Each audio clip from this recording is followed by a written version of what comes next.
I mean, it's my fault probably for doing a quick test stream. I wanted to make sure the audio works on the VOD because... Oh, I think I fixed it. Under normal circumstances, I have a problem where I don't want... There it is. It works now. I don't want copyrighted audio if I play it to come in the VODs for copyright reasons. So I can play copyrighted music usually during streams. So I have different audio channels. I had to be careful that the interview through Discord didn't go through that same channel, which, you know, the VOD then would... So those of you watching live would be fine, but the VOD wouldn't have the... So we had to test that, and then I deleted the stream, and I think I hate Rangers! I fucking hate them! I think because I did that, that's why it got a little cooked. So I apologize. So I'm just going to make sure this all works. It looks okay on YouTube now. So yeah, I'm going to run an ad on Twitch very shortly to make sure that ads get disabled for about an hour, or at least they should be. But what I recommend doing, if you do think you're going to get ads on YouTube, because YouTube is funny with it, watch... Or on Twitch, sorry, watch on YouTube instead, because I think YouTube shouldn't have ads because they're not mandatory. Twitch automatically runs ads. I can't stop it from doing that. I can manually run them, or it just automatically will run them.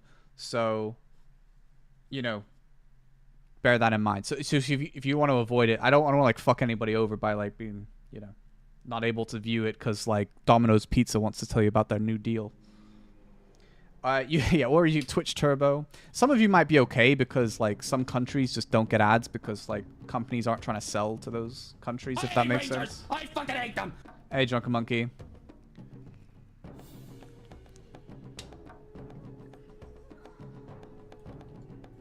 To be honest with you, I don't even need to be on this anymore.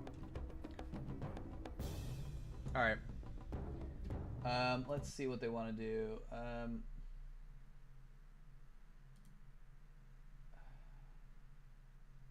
Do I have a friend request pending from... Oh, I do have it. There you go. Okay. Ready to go. All right, what I'm going to do is I'll run that now. So yeah, join on YouTube as well, or just have both up. Fuck it, dude. Maybe you can, like, angle it. I don't really know. But YouTube shouldn't have ads, so join YouTube. So I'm going to click the ad now, which should disable ads for an hour on this stream. So if you do get an ad... You know, dip, hide, or do that. You can do that if you want. Or use Twitch Turbo. Twitch Turbo works too.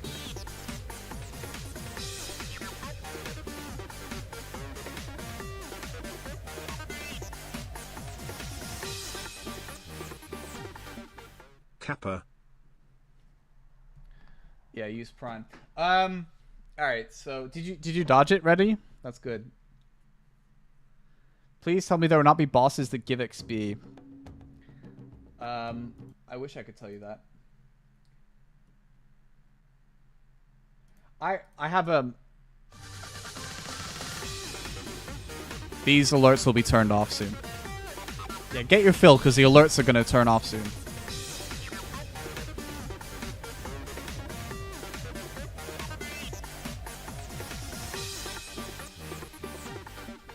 I usually use my free Prime sub I get from my Amazon Prime subscription.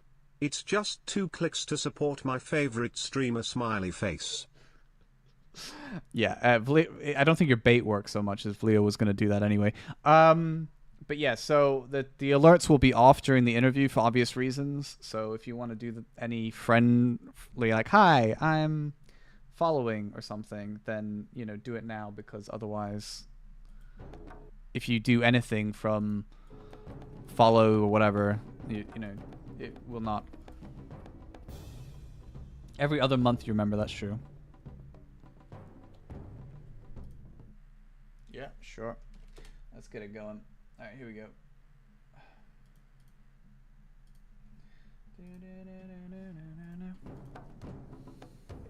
This is you guys like it? This is my my setup for it. Does it look cool? You guys like it?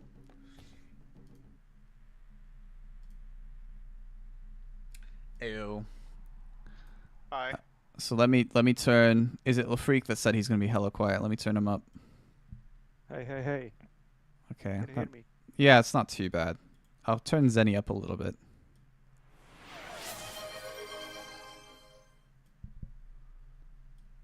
Okay.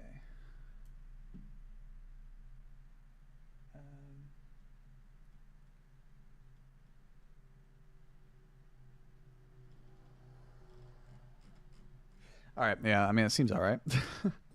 Let me know when you guys are ready to get sorted and started. I think I'm ready. Yeah. Sure, let's go. All right. So we're here with the Bango team. Welcome, guys. So yeah, the interview is just going to be with LaFreak and Creative Zen, who will introduce themselves shortly. The idea is just to get an idea of what the server's about, what changes we should expect, features for the server. KalOnline has a lot of different varieties of private server, so we're here to talk about this one, why this one's going to be amazing. So just kind of a little bit of housekeeping is basically that there'll be lots of questions. Some of these questions are mine, some of them are not. Some of the questions the guys wanted me to ask because they wanted to highlight it, which is fair enough. And then some are from other people that have DM'd me or messaged or some variety of that, being like, hey, can you ask this question? So yeah, lots of different questions. There may be room for questions at the end that we don't have from the chat, but no guarantees. And we might need a break to go to the bathroom or whatever, because we don't know how long it's going to take. But yeah, so this is an opportunity to basically learn more about the server. So yeah, and I think at the end they have an announcement to make, so stay tuned for that. I'm sure that'll go on to the Discord as well, probably, so don't worry about it if you miss it.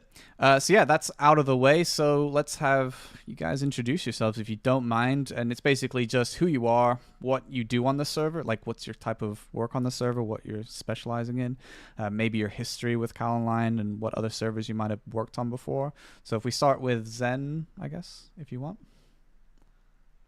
Sure. So, well, basically, I'm mostly a player in Kal scene. I recently started to develop stuff with Lafric. We started in December last year, and working like 3-4 hours a day, every day, for almost a year to develop the Bango. I used to do some bots before that, so I have some experience in making the bots, and now it's easier to disable all sorts of the bots. So hopefully our protection will be better because of my experience. And yeah, I think that's it. All right. Yeah. I mean, I've seen a lot of bots, so they do quite a lot. It's kind of interesting. I've never seen a server where you can have them be so thorough in what they do. And I saw the clip. I don't know if other people saw it today, where it was absolutely mental with how many. I think it was LaFreak posted it, walking through like a billion different bots casting all the spells. So yeah. So LaFreak. Dystopian future, right? With bots. Yeah. Yeah, so I am in Kal for so many years already. I started playing when I was like 14 maybe. You may remember me as a player on S3 Bango server. That's why the name Bango. Yeah, I used to play Thief back in the days. Yeah, then I have started making private servers in 2013, I guess. Back then it was Bango with Revo. You probably remember Revo. And it was Zig back in the days in our team. Yeah, then I stopped for a really long time, and I was back in 2018. And it took me so long to develop it from scratch. I have launched the server once in 2021. Many of you probably played. And we continue. So we have added plenty of stuff which we will be talking about. Yeah. And now it's faster, you know, with Zen. I feel like we make a really nice team. So Yeah, that's always good. I mean, I've seen just the amount of work that's gone into it. A lot of people as well in the dev diary. It looks really cool. So just about the project itself, like a bit of a backstory. What is what is your reason for basing it off of? Obviously, 2009 comes up a lot. Why that period? Do you think is the best sort of to base a server off of 2009, and why does that require such a long time to develop? Why 2009? Quick joke, because I played back then.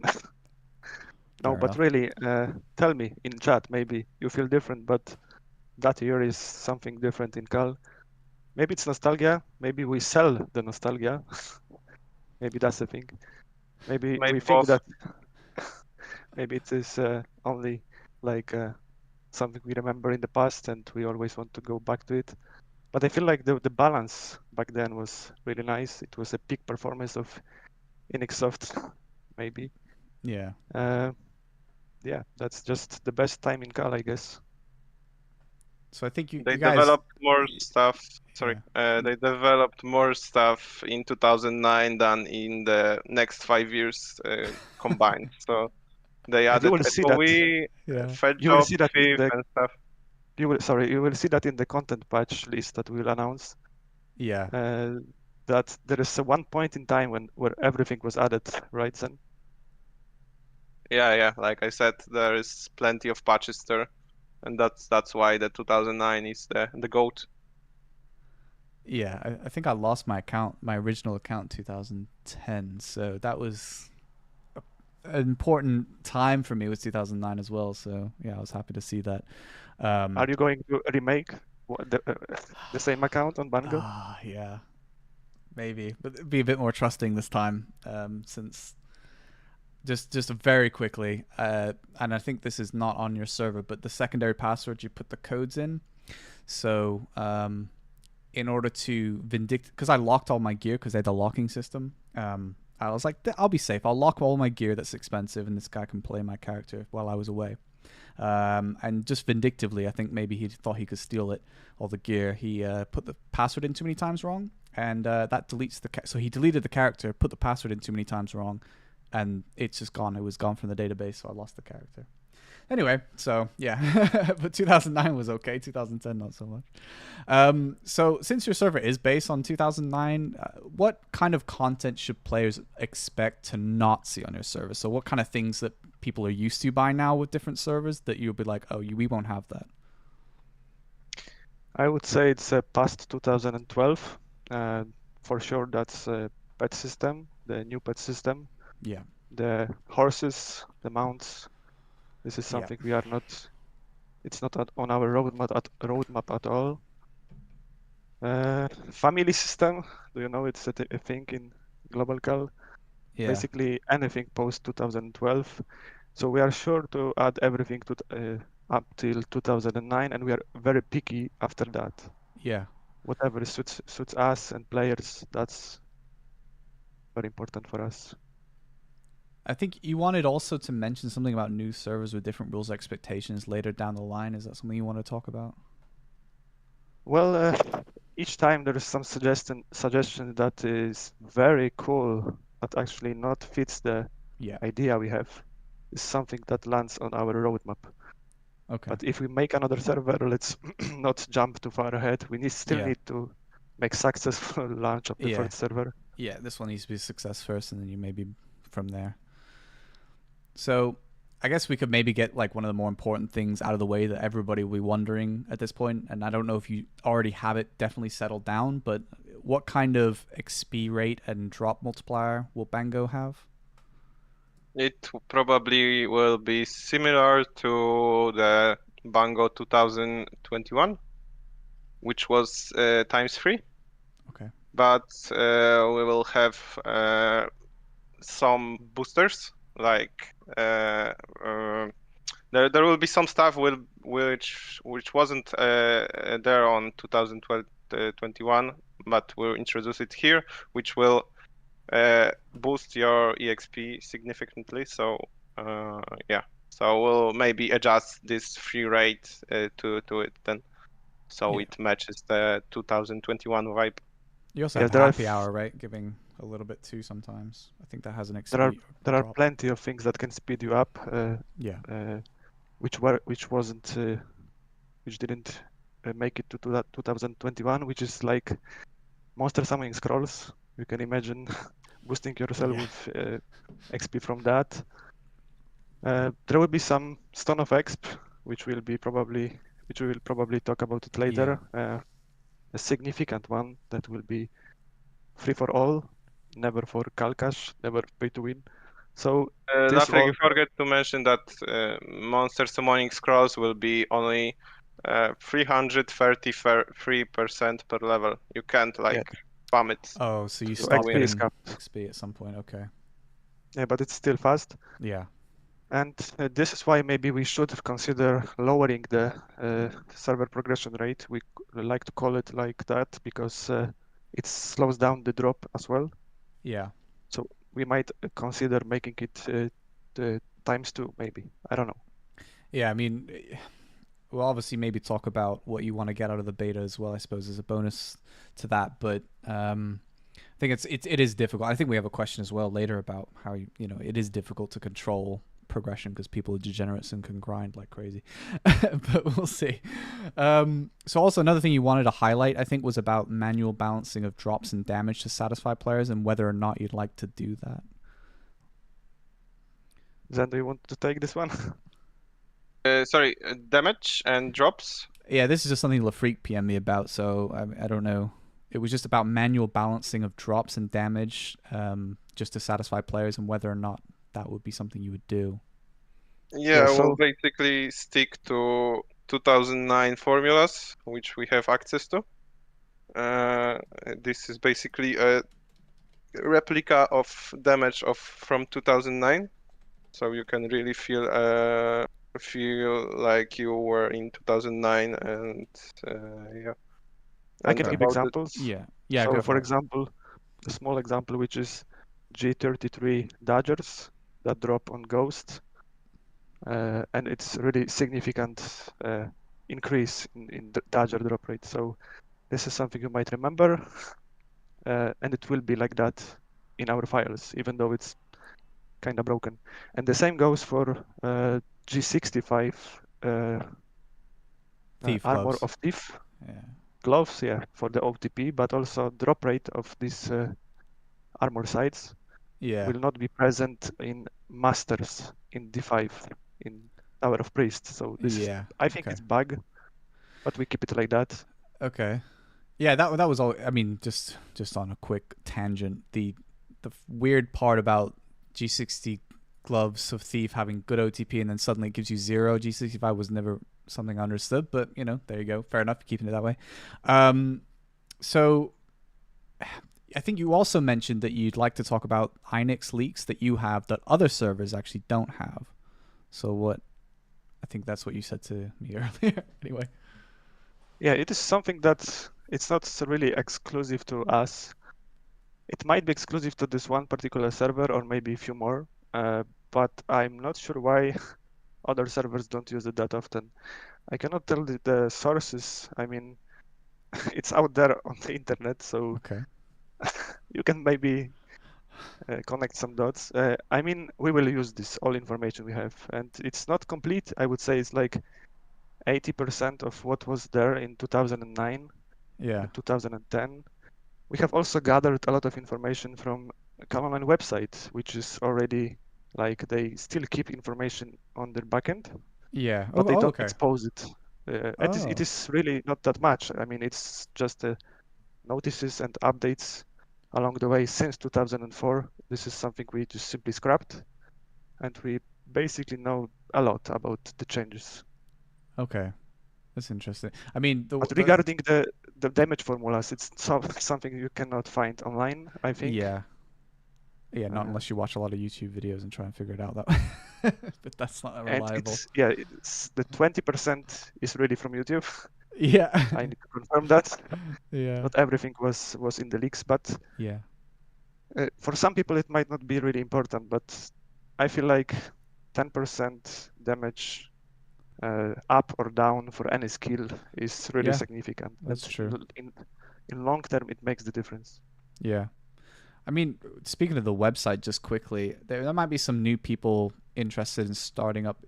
You may be like, that's too much effort, I can't be bothered to do that. But would there be any chance you could like put the gear on the website, how it used to be. You could just scroll down, see all the armor, see all the weapons and all the stats. Just because the global server is such a clown show, and they like reset all the stats, and they have like really crazy looking numbers now. They don't have the original stats that obviously we're usually playing on.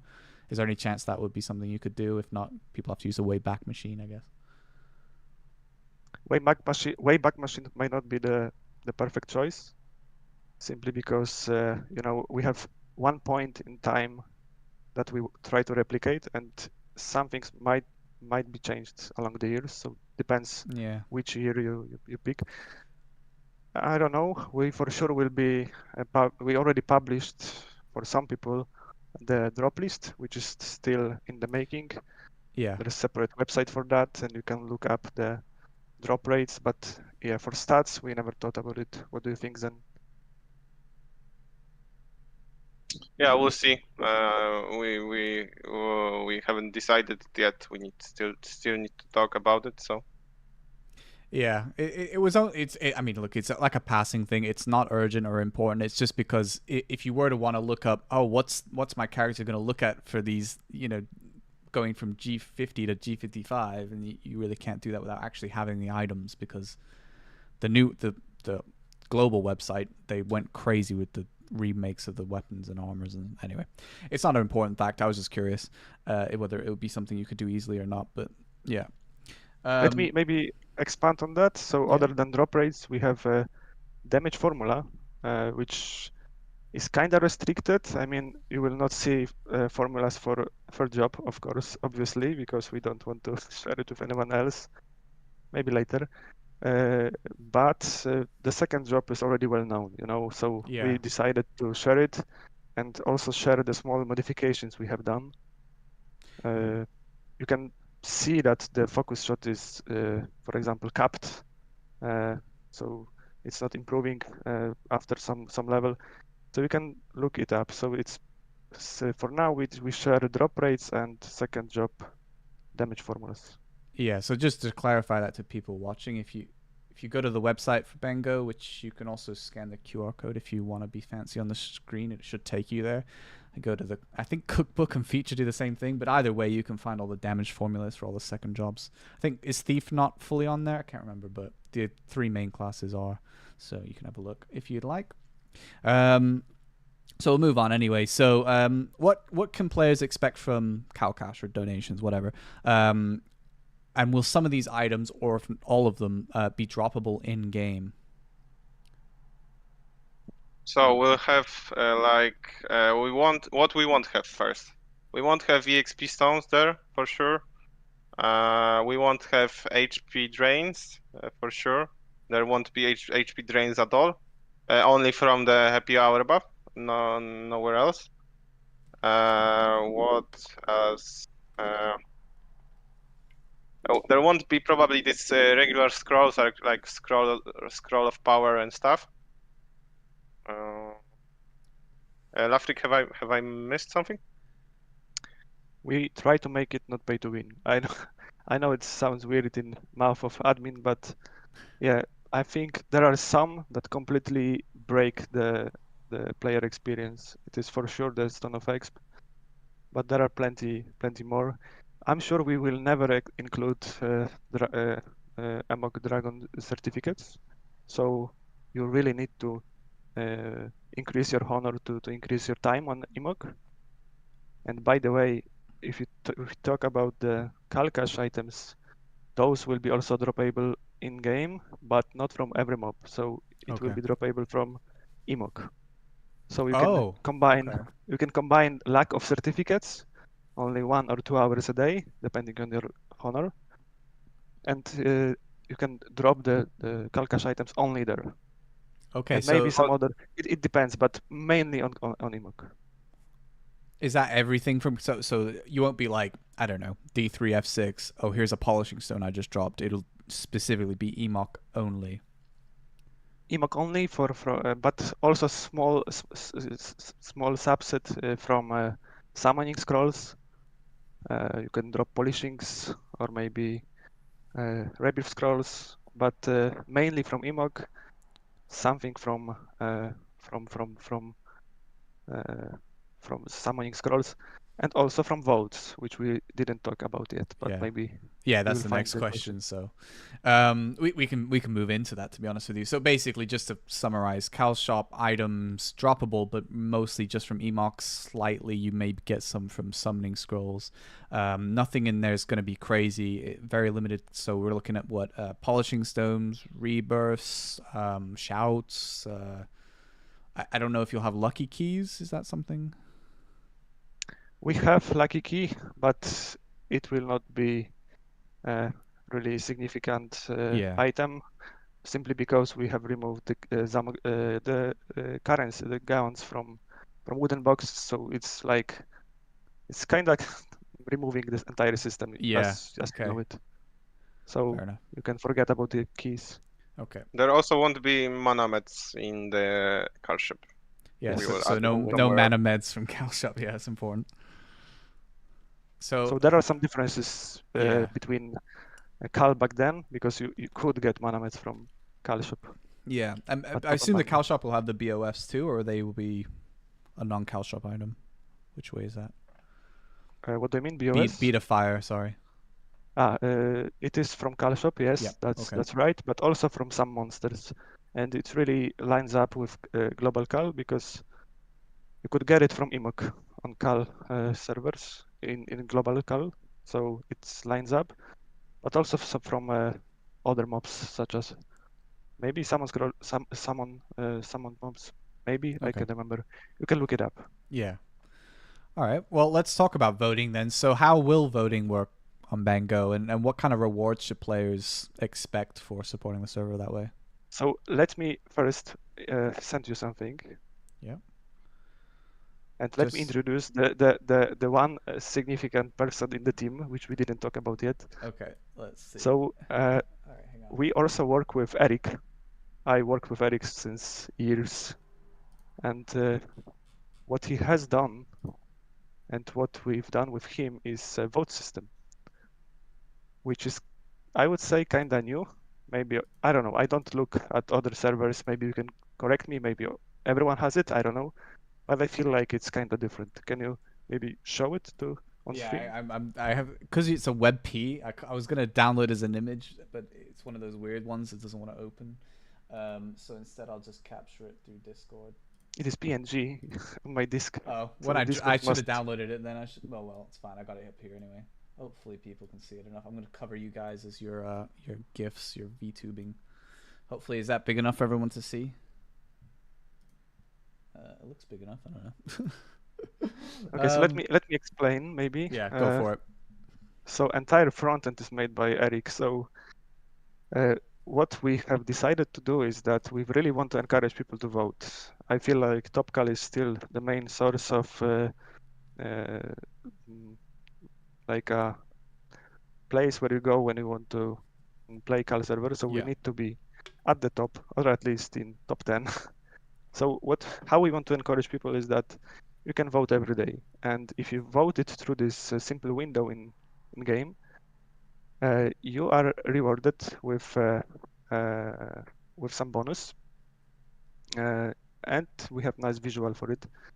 So you can only vote once a day on one account, and if you don't do it in the particular day, this vote and reward is lost forever. It is something that I must say was bad that it lacked in 2021 in Bango Kal Server. But on my defense, I can say it was simply because I had no time, really. And we didn't have any vote coins back then. Well, we still don't have any vote coins. There's no vote coin at all. So you simply click vote, it redirects you to the website, you vote, and when you reopen the window, you can claim your reward. So the reward is really significant. We decided the server to be not that competitive, and having it in mind, we really want the people that have 9 to 5 job to still catch up, and for that we needed to come up with some idea, and it is the Stone of XP, which will be for a vote each day. You can stack up to 7 Stone of XP, which last for 1 hour. So you don't even need to log into Kal. Basically, if you are away from home, only play on weekends, you can simply vote through the website, stack all your votes up till weekend, and when you log in on Sunday, you can claim all 7 stone of XP from that week, right? So just to clarify, you can't log into the game, but you are voting through your phone or whatever, laptop, I don't know. And then you can then log in whenever you can. Let's say you've got 5 days where you weren't able to play, but you were voting. You can then claim 5 days all at once. Is that right? That's right. And Yeah. you have like maybe 7 stone of XP, 1 hour each. You can spend entire Sunday to play Kal. This And is it probably will like a pipe. boost. Sorry, this is like a pipe dream maybe. So, is it possible to have it so that it doesn't tick down when you're logged off? So it's like you're logged in, you're ready to play, and then disaster, you got to step away. You've only used 15 minutes of your hour. Is there any chance? Maybe. I'm sure we will do it for Baked. It's really annoying to have let's maybe talk about it, the server crash when you Yeah. open your Baked. Yeah. So it should work like that, that you relog and it's still there. Yeah, Maybe we'll we should do the probably same. do the same like Lafric said. So both of them will be crash resistance and relog resistance and stuff. So it won't And- run out. It will work like a scroll of power, for example. So when you log out, you don't lose the time. Yeah, that would be great. I think And everybody it would will really be more appreciate that. more percent than 30, so it's not Oh. the standard stone of XP. It's still not decided, but it will be larger one. It will be 100% at least. Oh. Probably 100, and we are not Damn. sure.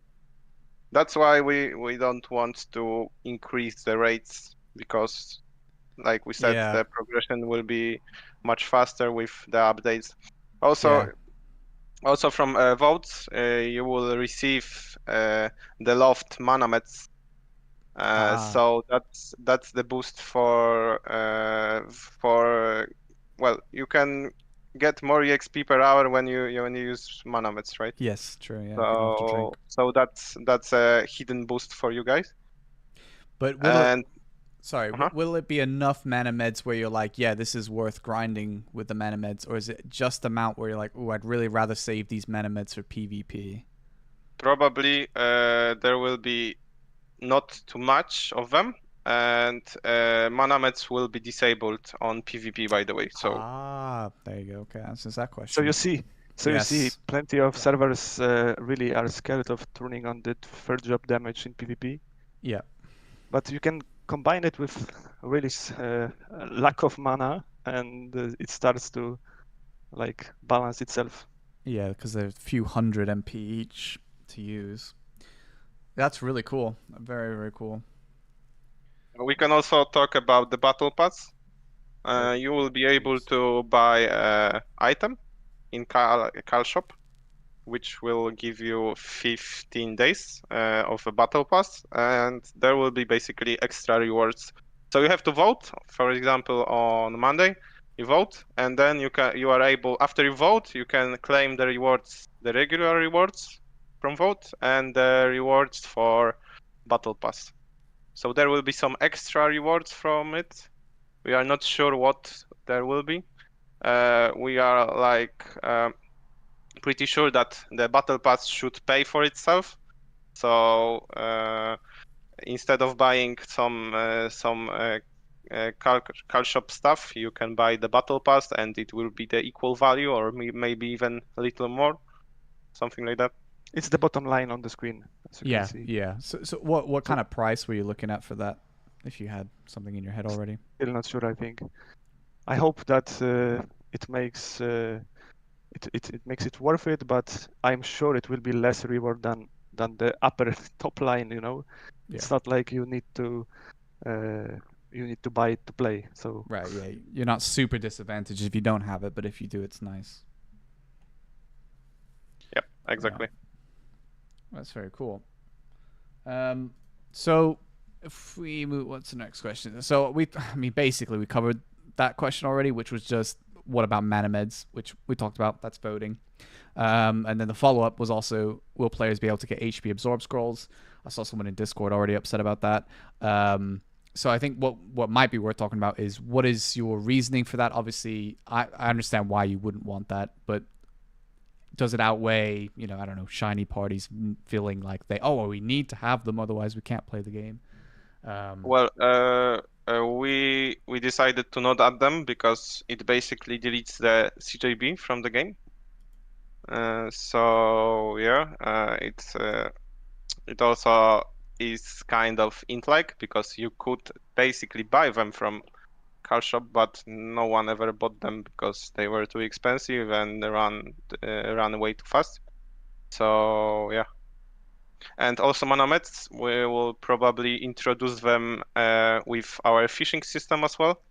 So there will be, at the moment, there will be two sources of Manamets. One will be from fishes and one will be from votes. Yeah. Yeah, but hold your horses because fishing is completely revamped. Yeah, And I think we have a fishing question coming up, so we can definitely go in depth to that. But yeah, I mean, so that's basically it for HB absorb scrolls.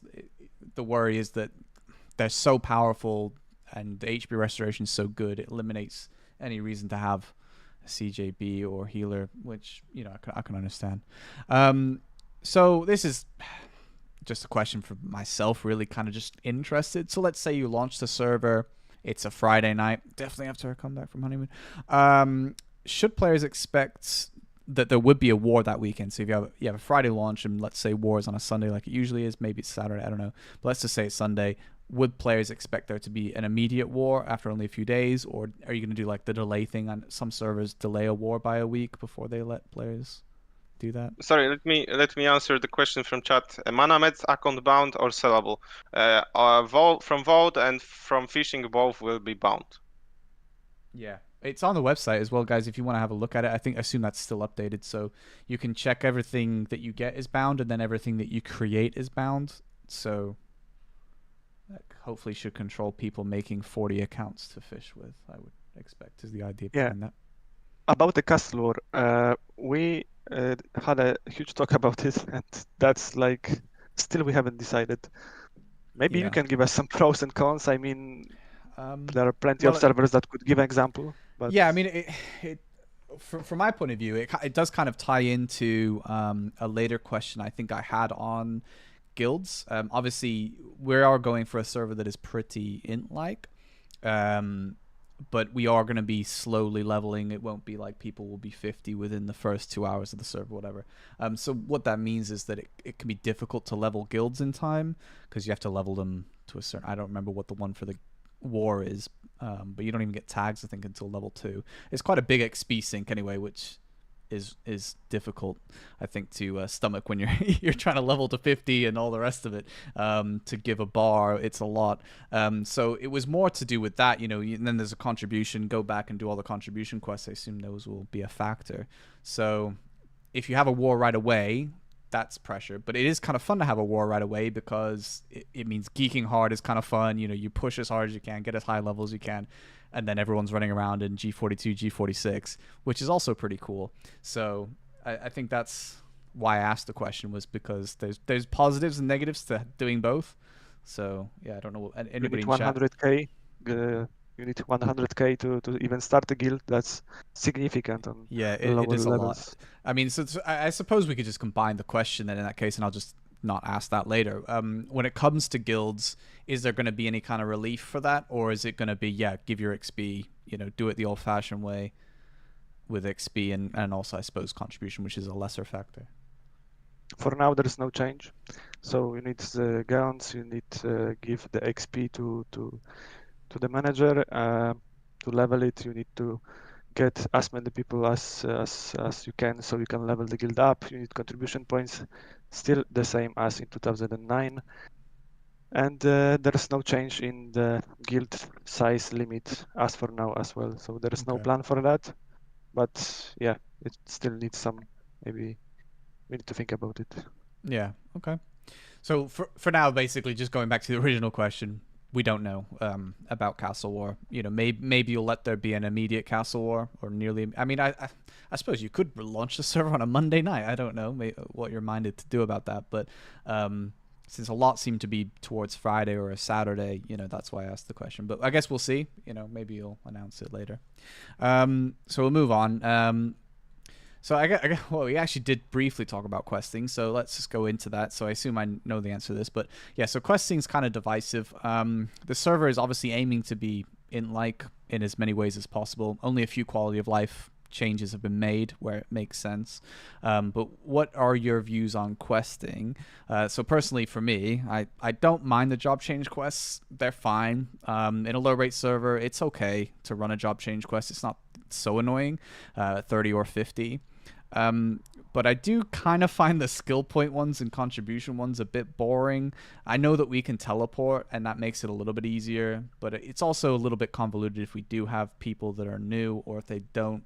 I mean, some people won't have played a server like this because almost never do servers let you run the normal quests. So I assume that the answer is, well, run the normal quests, you know, get good, but I'll just ask it anyway.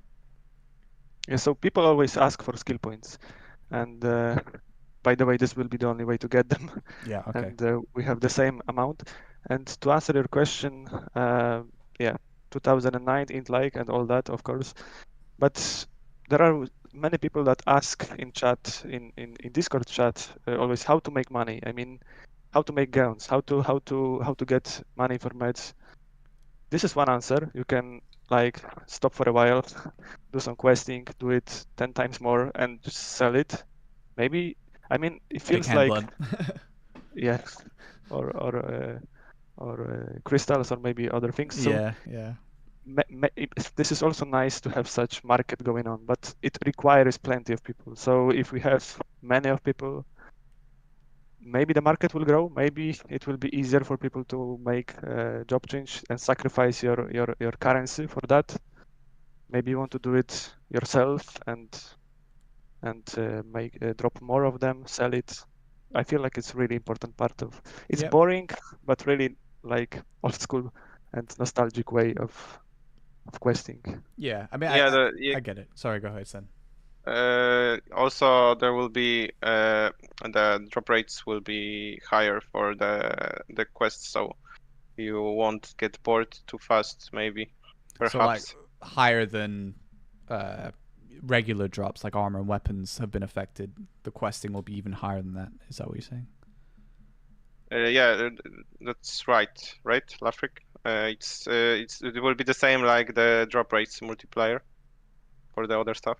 Yeah, I'm sure it will be, but maybe what Anfield is asking, maybe it should be higher. Yeah, that's what I was a bit It confused maybe. with the phrasing, is whether you just meant it was higher because obviously the server isn't 1 times rate, so it's higher, or if it's higher because you actually meant that it's even higher than other items. That's why I was just querying. It's still the same for now as other items. Okay. But maybe we can consider increasing it so it's I mean, not that boring. I'm gonna run through it because I hate myself, and also because as I said, there'll be people who be like, "How the fuck do I do this?" Well, I meant that there's it's higher than on global on int. Yeah, That's what I meant. Yeah. Well, I mean, I'll be your little beta tester, at least for the 31, because I'll go through and do that. Although if you can make me a level 50 character, that would be cool. So we talked about XP stones, so we don't have to talk specifically about that. But will there be any like events? I mean, obviously, I know we've got happy hour. I know you've got the XP stones that come from the voting. Will there be like, you know how servers will sometimes turn on XP events and things? Is there anything like that other than happy hour that we can look for, or is it strictly XP stones and happy hour? Strictly, I think. We have talked about it a lot after many people asked, and maybe like after half a year, like an anniversary or something, but not something that will be often. You will not find the yellow arrow on the left on your buff list. The one. Yeah, fair enough. I think. Let me explain why. Imagine having it for 1 hour, and it matches with boss kill like Amok boss or maybe your Lord kill. It's really unfair in such low rate environments to align this event with maybe some guild that already wants to benefit at that hour Hmm. and others don't. I feel like 2 times XP and drop might be really something that boosts one guild Well, and other not. maybe we should clarify that actually, because I always see this come up on every single server, which is when you kill a boss, is the XP rate affected by your XP stone? Just so people know whether I have to use my XP stone for killing a boss. Yes, it increases, but we can start on this topic maybe later, maybe Yeah. now. Yeah. Okay. The XP from bosses will be low. I can see Good. your question, Yeah, Drunk I like Monkey. that. I like that. I know the reference. I mean, Yeah. I might know why you ask. Yeah, it's something that will not be in like. So Okay. boss XP will be low. Yeah. This is not something was seen back then, but it will be low, even lower. Maybe not for Elemental Masters in Dungeon 5. It might still be significant XP, but mm, other bosses will be lowered. Okay. So we can. Oh yeah, we can move on to the fishing. So why don't you? I take this opportunity to explain how your new fishing system works, because it is new, and obviously fishing is something I just think adds nothing to the game under normal circumstances. I hate seeing people with like 40 accounts. It annoys me no end. But you have a brand new system, so if you want to explain that, I know it's on the website, but people might want to hear about it. Well, so we won't boost our online players' numbers, unfortunately, with this system. So basically, what we did is we made it so it's not abusable by, like you said, running 40 accounts at the same time. All the fishes you fish will be bound, and all the materials you do from the fishes will be also bound. And we also limited the fishing to 10 minutes a day, and we sped up the fishing process. And yeah. So in short, to clarify the feeling of fishing. So imagine back in the days you needed to run multiple accounts and have it run for entire night. On our server, you simply do as many fishes as you would do in 10 minutes as you would do in multi-account setting for entire day. Okay. So you simply go fish for the 10 minutes and you get plenty of fishes. You make medicines, maybe mana meds even from the fishes. It is bound and it's like 10 minutes a day. You can go to toilet during Yeah. that time, get your So, pack for the day. so let's say that because all this stuff is bound, and I saw this question in chat and it was already coming onto my head. If you do your fishing, obviously everything you get is bound, so you can't get it from other players. If you are you likely to get eels, or is that something that basically some guy gets like 30 eels? I don't know. I'm making these numbers up, and one guy There's gets no two. Go there's ahead. no guaranteed fishes. I feel let's do some gambling. There's no guaranteed eels, so our calculations show it's like 1.5 eel a day. Okay. But it might be 0, it might be 5. So it is a bit RNG basically to whether you'd get that eel. I think especially when third job is out, people will be very eager to have eels. You can also get it from summoning scrolls. It's a Okay. lower drop rate, but you can get it. Okay, so there's another way to That- get them. Okay. That's why we want to make them relog proof as well, because there will be not too much of them. Fair enough. So another thing I think a lot of people will be wondering, and although we've hammered home, I think about the 2009 setting, pets. So a lot of servers obviously offer picker pets, which makes life easier when you are at the AoE stage of the game. Me picker, please. So what are your feelings on that? Will there be no auto looting at all? It's spacebar enjoyers, or will it be like, okay, you press spacebar, you pick everything at once if you do kill a lot of mobs? There will be pets, which I seriously doubt, or like a pet will be equipped but you can't see it, so players don't have to have it shown? I don't know. So what's your feelings on the looting? So this is something that has already been leaked, I feel. But let me tell you, it's one of the announcements we have, but it's a really small one. So let's wait for the end. There will be peak automation of peak, but not in a sense of peak pad. I feel like this is very. Maybe many people like the idea of something running around your character, No. but in some servers it starts to take a shape of like 5 pets per character. You Yeah. don't even see your character at all. So Yeah. on our server, what we have managed to do is there will be a buff that simply, it's like having an auto pick hack. So there's no point in making auto pick hack. Just simply use that buff, and it will be like since it is a convenience thing, it will be from Kal Cache, that's for sure. Okay. But also maybe somehow in other activities. Yeah. Would But would that I'm sure with it the will be. sorry, with the cow cash variant, would that be permanent? So you pay for it once and you're good, or is it like 15 days and it expires? Or I think it will be timed, and okay. I'm not sure. Maybe even unbound when you buy it. Still not sure. Okay. But Yeah, I'm sure it probably will be. unbound. So you We can buy it. also, yeah. So we can buy it and sell it to other people, and also we think about the ways you can abuse the pick system, and we figured out that the one way you can abuse it is basically going to D1 R3 splash party, and run the pick buff there, and then basically you don't need a picker at all, and this boosts your EXP by adding another splasher to your party, basically. Yeah. So we have a crazy idea to disable it in D1 only, but we are not sure about it yet. Yeah, I mean, But you yeah, you know full well I have a soapbox about mages and their things anyway, but yeah, okay, that's interesting. So if you had a picker system, it may not work in D1, but enabled other places to prevent the splashy dominance of just picking instantly everything up. Okay. Yeah, that would make the mages Yeah. snowball even more. So yeah, that's Little Timmy will still have his job there, pressing spacebar in those little splashy parties. Yeah, for sure. But we're still thinking about it. Yeah. Not nothing set in stone, but yeah. That's what a beta's for.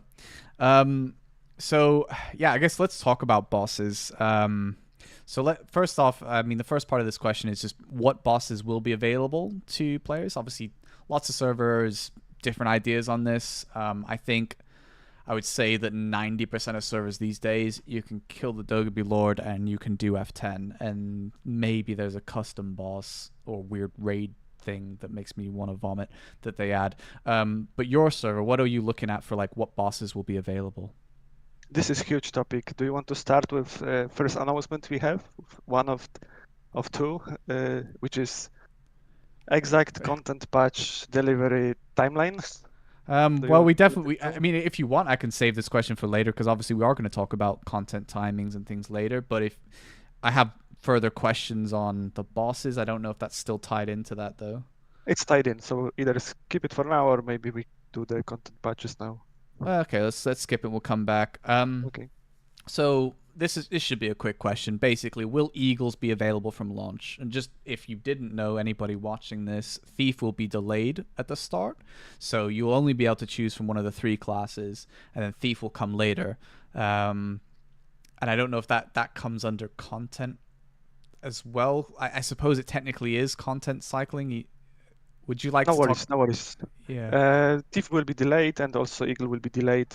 Okay. Because it gives wisdom, and I mean, not only because of that, I mean, it gives HP as well. This is something that I know that healers pick. Yeah. But you need to wait for Thief to get it. I mean, yeah, that was literally why I asked the question, is that some classes, not Thief, like to use the Eagle. So although the class will be delayed, you could release the Eagle, but the answer is the Eagle will come with a Thief. That's fair enough. So your server is basically the only one for a very long time, I think, that's introducing third job in PvP. So just quickly, what will third job look like in PvE and PvP when it comes to your like formulas? I know that you said earlier that the formulas will be, unique and you won't publish them. But I think also that PvE and PvP will have different damage formulas, and that you, if I remember correctly, I don't know if it was then said that the formula was pretty much locked in for PvE, but it's still totally experimental for PvP. Is that right?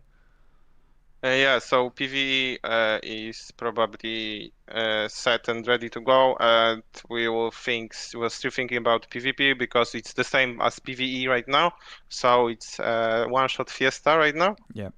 We might be able to like probably maybe reduce it by some percentage, but yeah, it's still ahead of us, the balancing. So And let's go ahead. okay.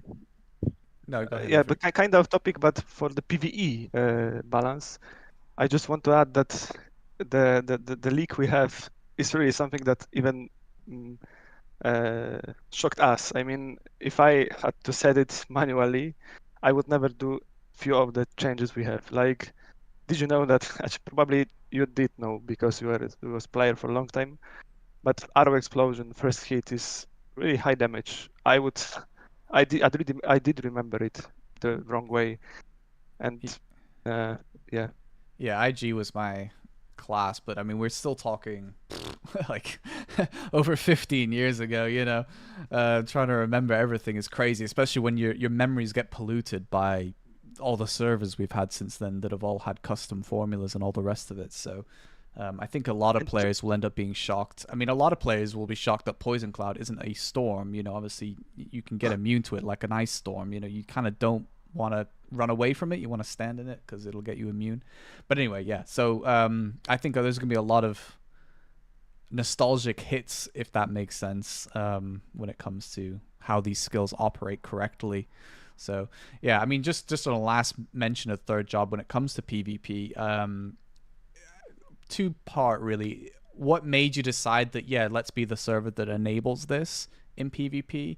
And also, I suppose it's kind of carrying on from that, but you know, is that something that you look at Castle War and you're like, this is what will really shake up Castle War? Because obviously we get a lot of metas of hypno spam, E spam, stacks, you know, people stacking on top of each other, and you know, is that why part of the reason why you thought about it?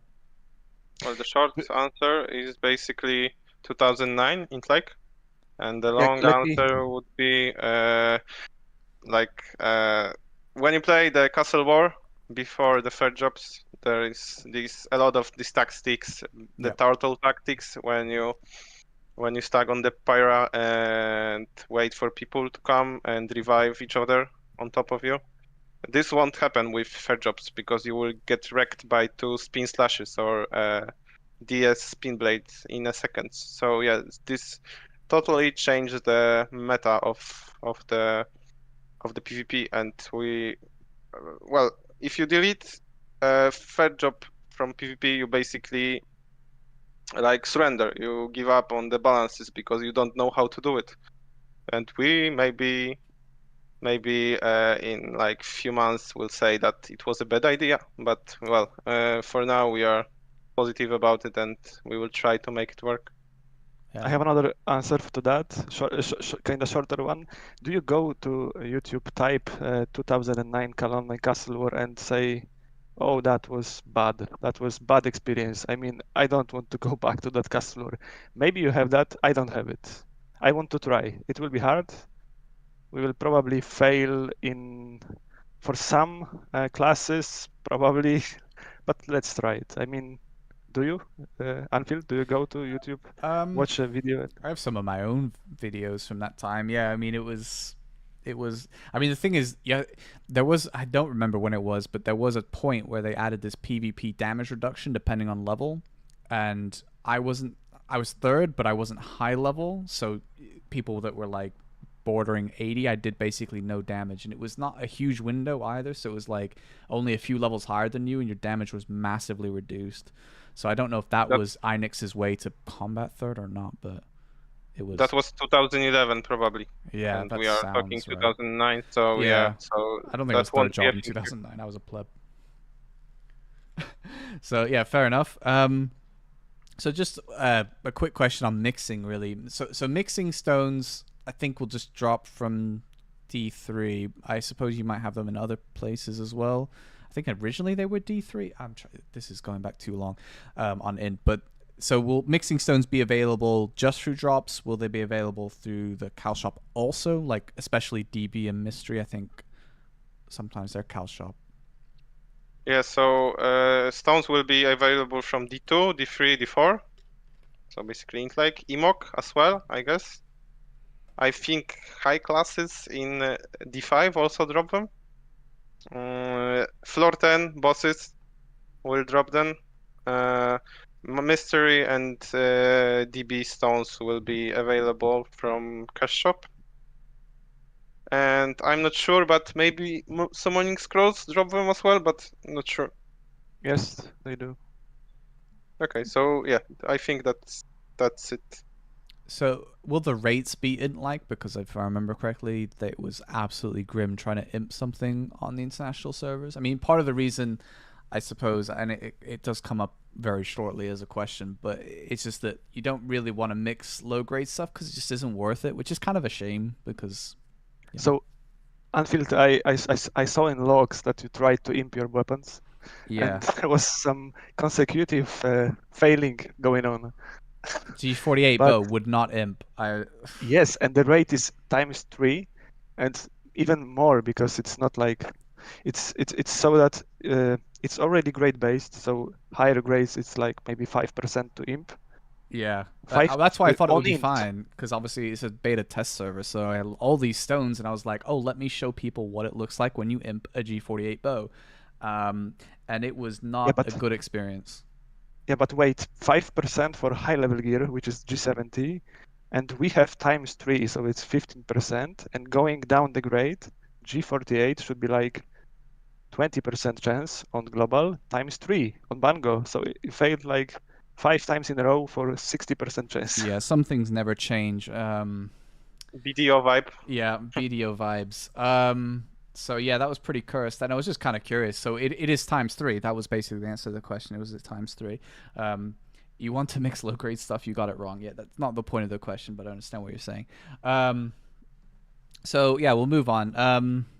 So one of the things I noticed that, and I haven't seen any server do, but obviously internationally it was there, the repeatable quest scrolls. So you talk to the NPC and you can turn in like Demon Water Dragon heads is probably the most famous, and you get some XP. Is that something that is available on launch, or are you going to add that NPC later? Because I don't really know what the XP per hour rate difference is between doing that versus, obviously if you buy it, it's super fast, but...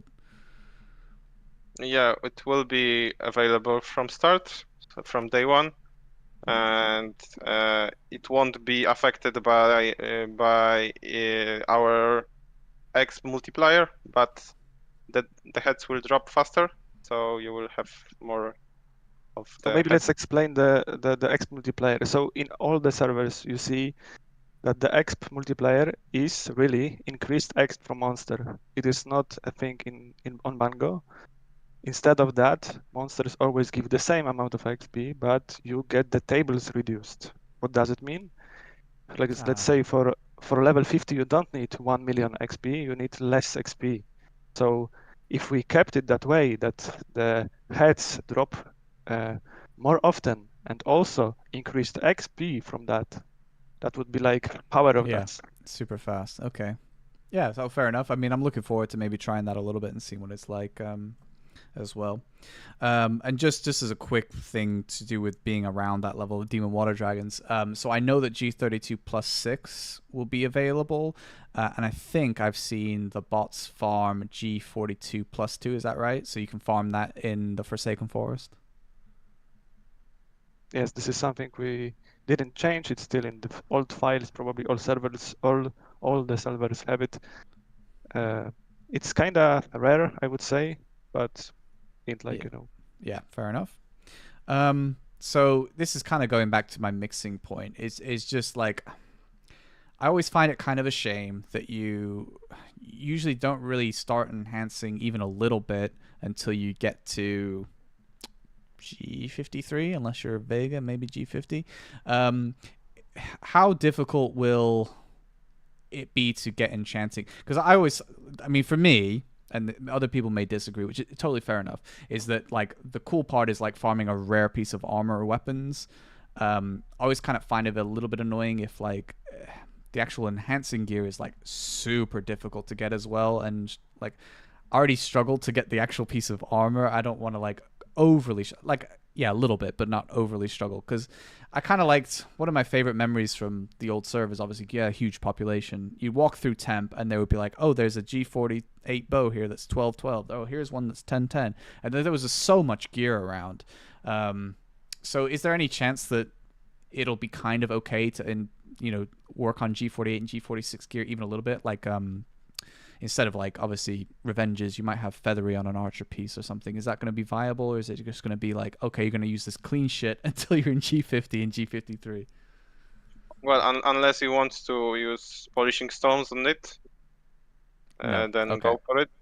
But otherwise, no. Maybe if we ever go for a custom version of Bango, Yeah. perhaps Okay. Yeah, so in 2 years. So maybe we'll introduce some kind of gear progression in which you, for example, when you enchant G40, you can get it up easily to 1616.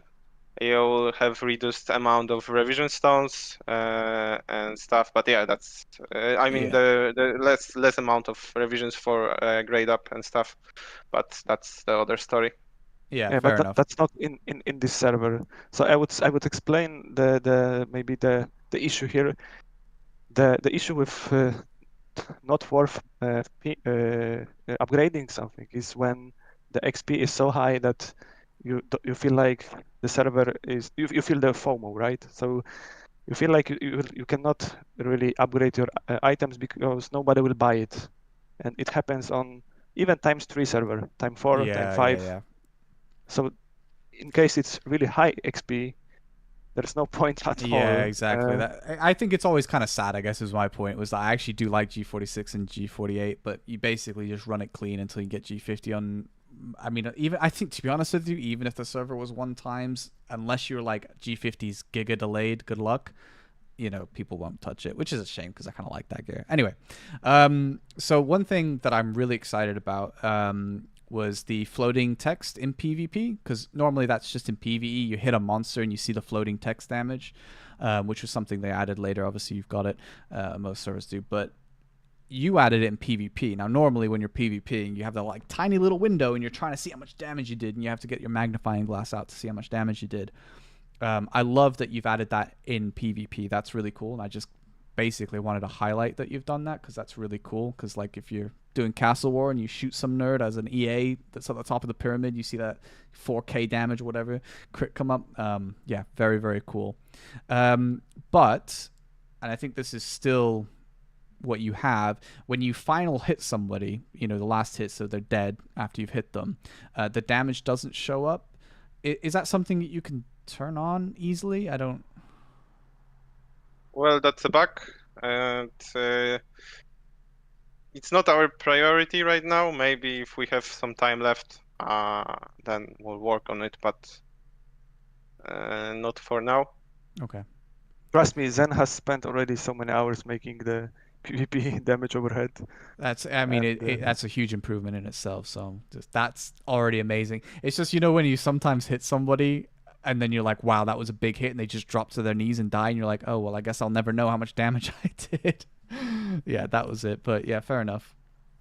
So we already kind of talked about this, but the question is, will there be a comprehensive drop table available on the website?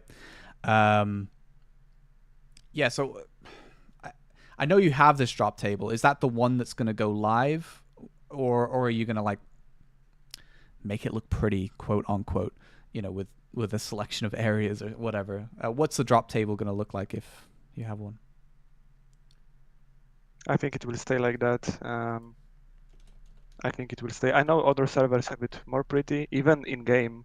That's very nice, and I appreciate it. But I feel like we should start really soon. I mean, there are plenty of things we would like to do, and we need to get the priorities Yeah. right. Yeah. And we need to work on stability. We need to work on plenty of things. I mean, that's not on the Yeah. priority enough. list. So I know the answer to this based on what you already told me, but will assassin drops be on or off? And if they are on, what is the chance that you might drop an item? So it's 10%. It will be on for all the server duration, so from the start to the end. Fair enough.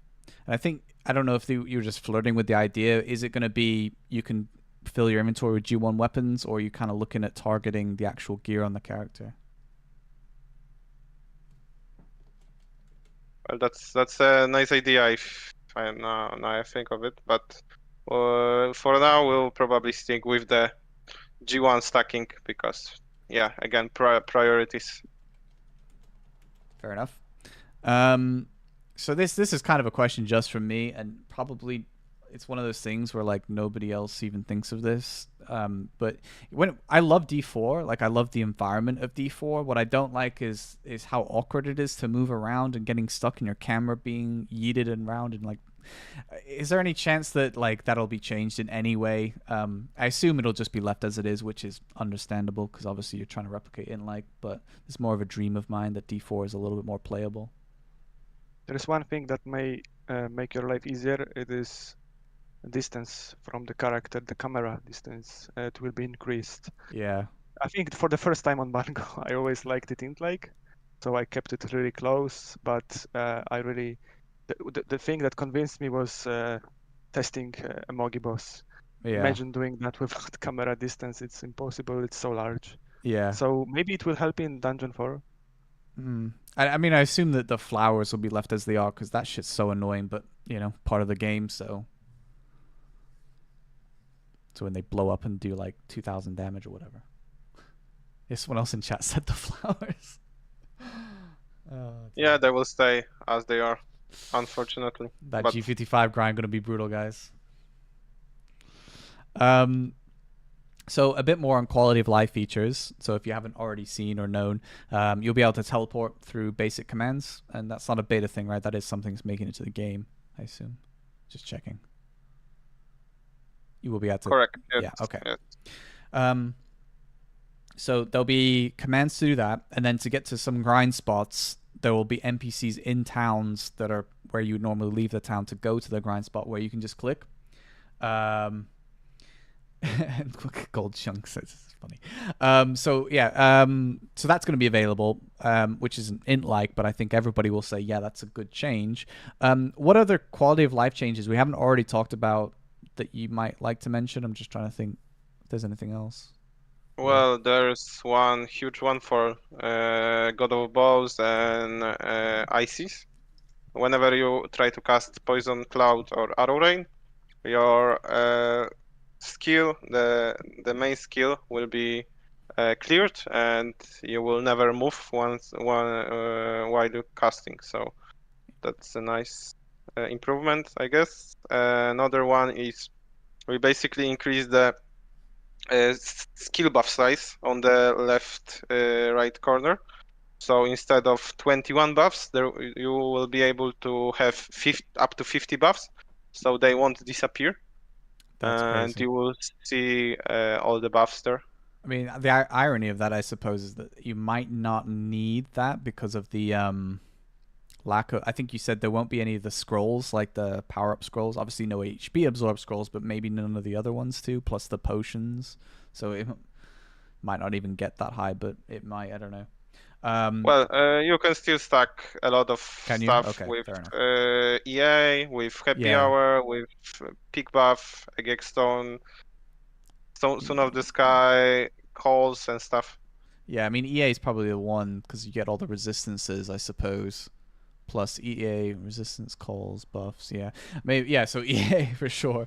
So yeah, just to clarify on the if anybody in chat didn't know for some reason, or you're still struggling with this in 2025, if you cast Poison Cloud or Arrow Rain, when you're placing the skill, it moves towards the place that you've put the circle if you have an active skill. So what they've done is they make it so that if you did have an active skill, let's say I'm playing God of Bow, I have Mysterious Arrow in my active slot, and then I try to cast Arrow Rain on this server. Mysterious Arrow will be wiped out, so your character doesn't actually move, which is something that mages don't have with the storms. So, quality of life change there. Also a skill check removed, just saying.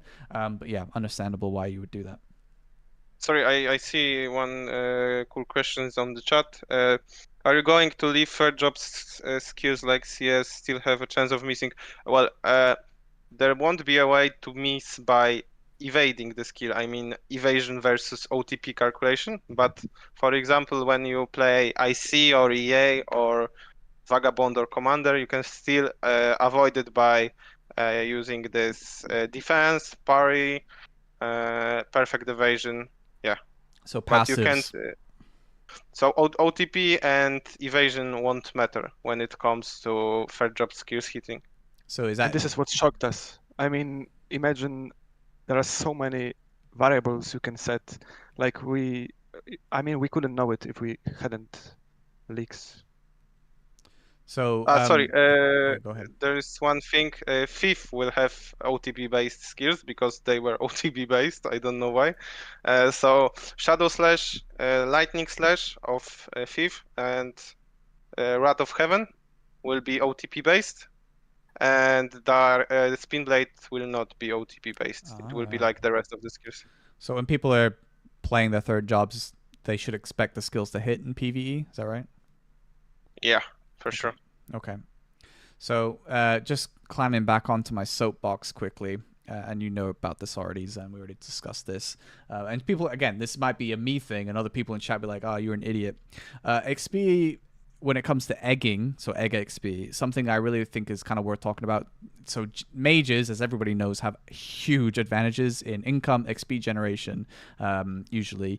But most importantly, their egg XP is absolutely insane for obvious reasons, because their only class is AoEing super early on, with like D1 parties actually zooming.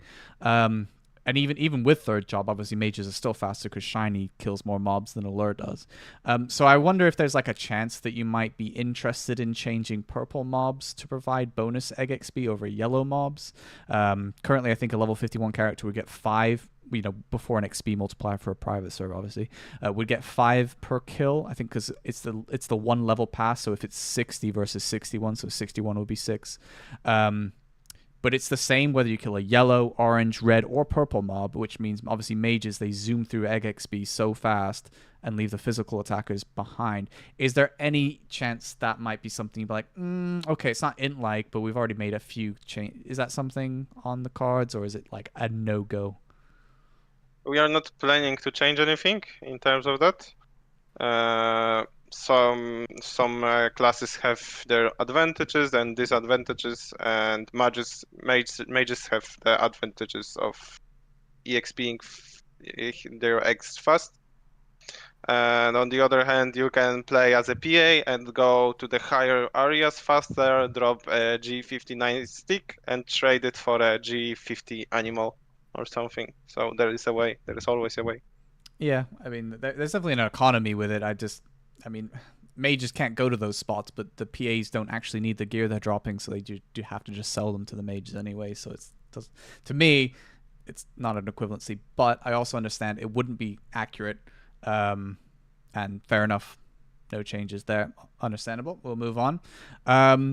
So a quality of life question again here, and I think I know the answer to this already, but will server offer any channels if a place gets overcrowded? I know this is something modern servers do. It was never a thing on the international server. Whether you're on Hanan, Numeria, Bango, it was that server, and you met everybody. So yeah, no channels basically, and yeah, we want to like the server looks even more busy, yeah, I agree. if there's no channels. So yeah, and there is this old Kal vibe when you KS each other, and if there is no good spot to play, you leave and go to the other spot to play. That makes more areas busy on the world. So I think channels are not the way to go, at least on Bango. Yeah, so I know it's only a dream, but maybe guys you could split up into guilds evenly and imagine the fights you can make. Imagine the fun you can have with fighting for spots. I mean, it's not often that People do that. I don't think people find it fun.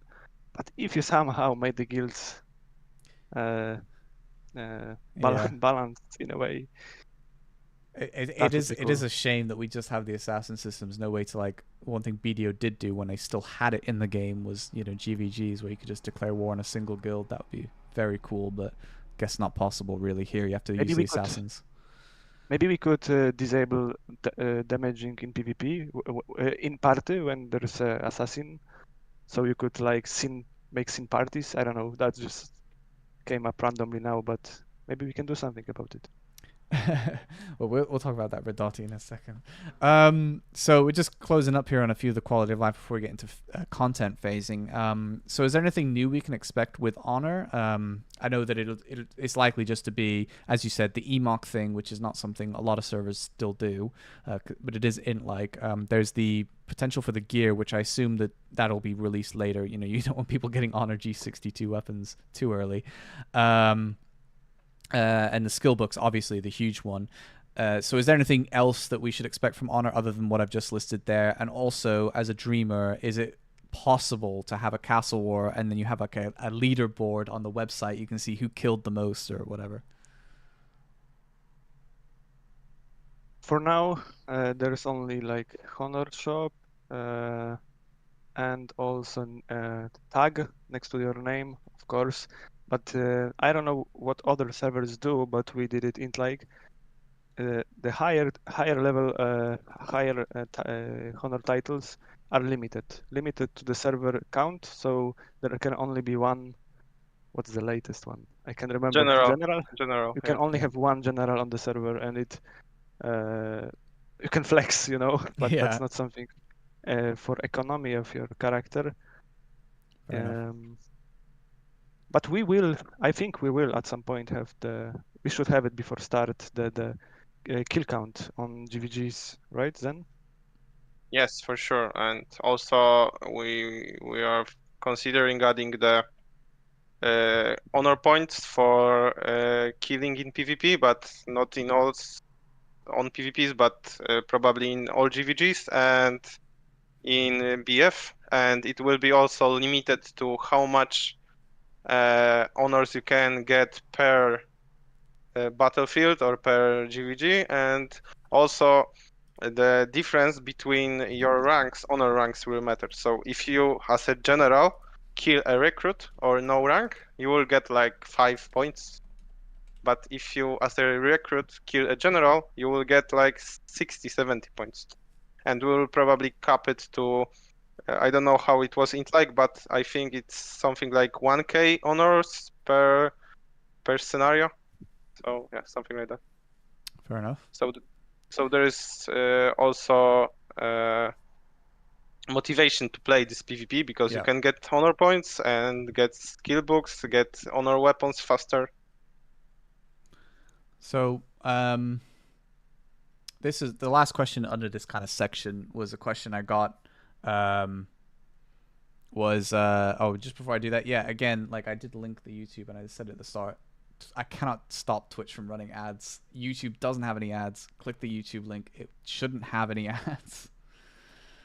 Just spam it again, just so people know. Anyway, so yeah, the final question under this it's not that crazy, so people won't be too upset if they miss it. But somebody DM'd me and just wanted to know, will there be seasonal events for Halloween and Christmas? I assume roughly when the server comes out, we might have a Halloween event by then or close to it. And also, I just want to say I hate the Santa outfits. Please, I beg, don't put those in the game. But if you do, it is what it is. But yeah. I have bad news for you. Oh god. We didn't take it through yet, but I think if we ever make one, it will not be OP like maybe the Santa or Halloween. But it will not even. It will not give you any stats, so we'll never see it in PvP. Okay, you will good. never see it in PvE, just sitting at fort. Fair enough. Okay, I can deal with that. I can stomach that. I hate when that stuff has stats and you have to wear it. I mean, it would be even better if you could like put a console command that I could just turn it off so I could see people's actual gear. But and there's one system that we have, and we didn't need to code it because It was already in 2021 Bango. I mean, I needed to. It is Christmas tree. I think we might use it. It works in a way that it automatically turns event on, XP event, when enough people gather the decorations, and it's Oh really yeah. rare. Okay, that's cool. So the next stuff is the content phases, and it's kind of like the meat and bones of what people can expect. I didn't know if you guys wanted, or I mean, we can keep going, but also I don't want to. If you need the bathroom or you need to get a drink or whatever, it's up to you guys. I think we can go. Yeah. Go on. Okay, so first question, because I do need to remember to go back to the boss question, which is up at the top, so don't let me forget about that. But so can you give us like a rough overview of what it might look like? So we've got the launch, and I know roughly that D3 won't be available, for example. So what do you envision the launch to look like? How long do you expect people to be? Oh, you have that. You want me to show that? Fair Yeah, I enough. sent you a screenshot. Right. This is the Wait, first announcement. we It can is talk not the about it. biggest one today. Okay, 1 second. Um, Let me get it up on screen. This time I downloaded it, so it should be totally okay. When I can find where the hell I put it, I got it. Hopefully that's big enough for everyone to see that. So yeah, you can explain basically what we're seeing on the screen now. So the idea is to follow Kal content patches as they were throughout the updates back then. So we will start with outside world first and dungeon 1 enabled, and that will make people level kind of fast because dungeon 1 gives a lot of XP. Also, it will be not that uh, not that slow because of mission announcer, meaning you can collect water dragon heads. You can even get monster summoning scrolls G1 and G2, but who has money for that at the beginning? So it will be there, but probably no one will buy it. It will be expensive. You can remember it was for currency in game. And for PvP wise, it will be Battlefield and Castle War. All other PvPs will be disabled. So I can expect first weeks to be in maximum G46 and maybe some G50. And as we go week and week and week further, we can see people in G50. So just to clarify what we're seeing here, when it talks about G50, is that the armor as well, or just G50 weapons? Yes, it's also armor. So yeah. Armor will drop from Highland Okay. mobs only. And I think that there are also weapons dropping there, and you can get the G50 weapons from D1 as well. Yes. So G50 weapons and G50 armors max on day 1. Yeah, so obviously that was going to be my question, which was obviously I knew that D3 wouldn't be out, but whether you could go and farm G50 in Highlands. So that answers that question. So definitely definitely interesting to see that. So then we've got D2 and D3 without Dogoby Lord. So will you be able to farm mirrors but just no Lord, or? Yes, and this is something that we want to clarify. Some items might come before the actual content. Okay. It is yeah. It is one of those. So when we're looking at this, I think some servers like stagger the floors, but you'll have every single floor. Just you won't be able to summon the boss.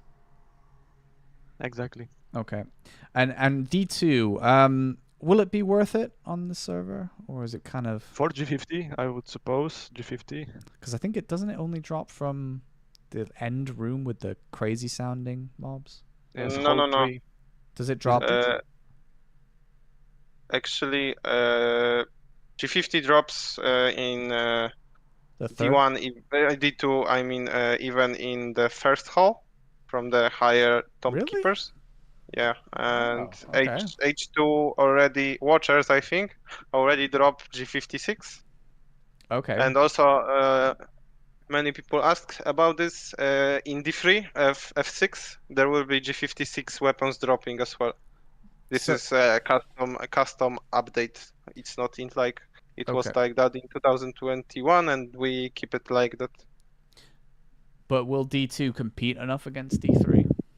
Do do you think? Probably not. I think the most important thing from D2 at the start is ability to kill the Lord of Shadow, which and you can already farm the third job item there. Okay, yeah, that was a So question. that's the most important thing from D2. It's not really attractive until you get maybe shiny parties, but yeah. So the Let the, me X, let the me XP rate won't be adjusted to make it compete with D3, I assume. No. let me explain about the Lord in D2 and about the babysitting you asked earlier. So you can imagine third job introduction and everyone jumps into D2 farming the Lord to get the third job item.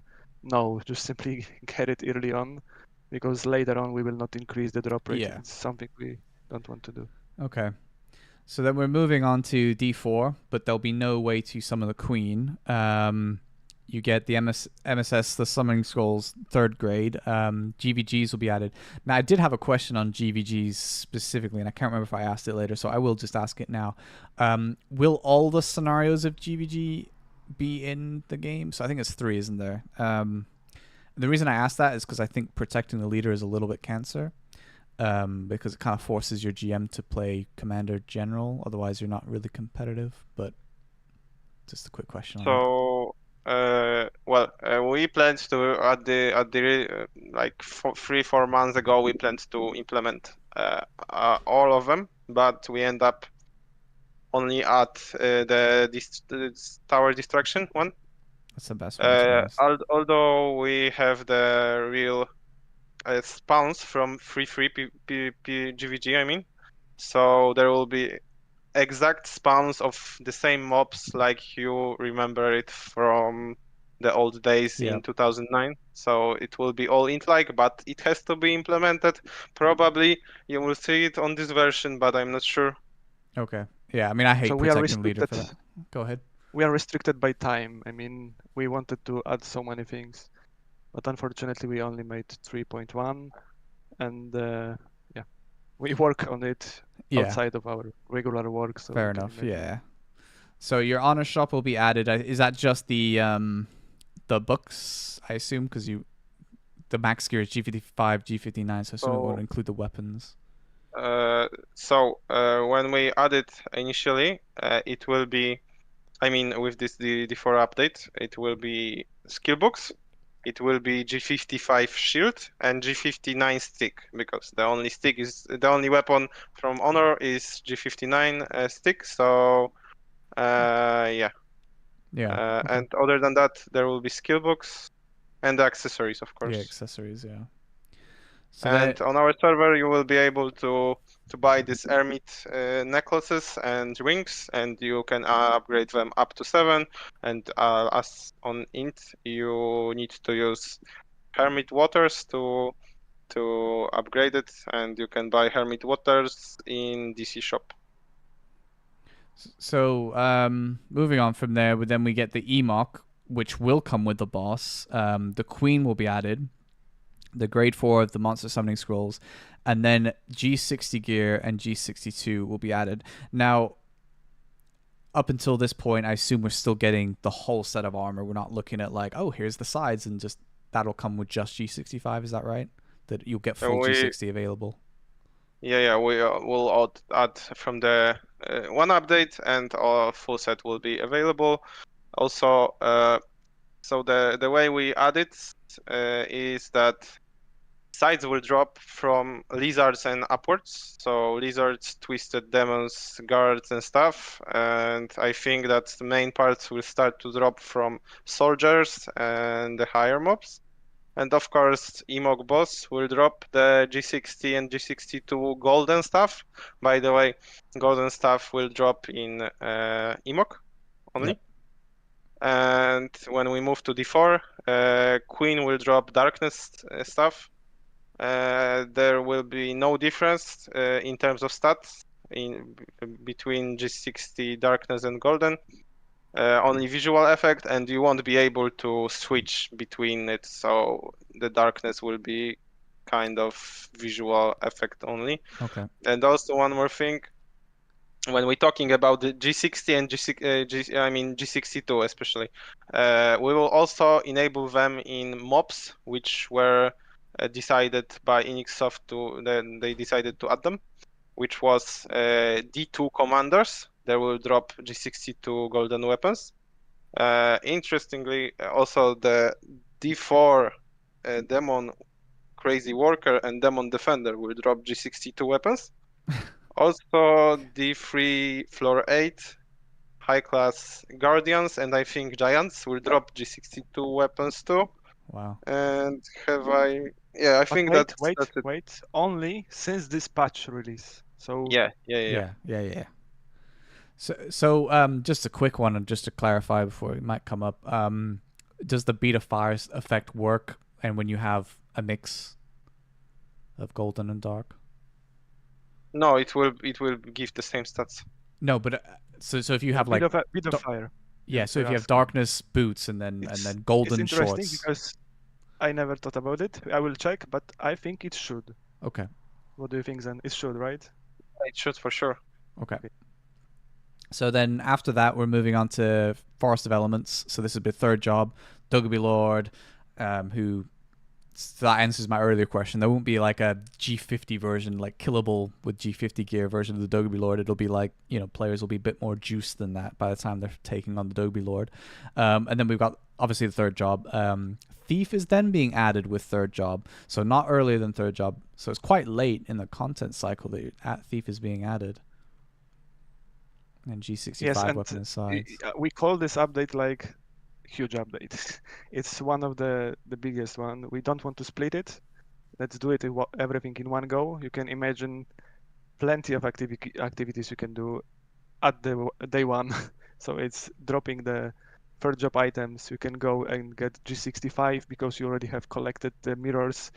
You can start your thief right away at the same time. So yeah, there's so many things you can do. What do you pick? Yeah.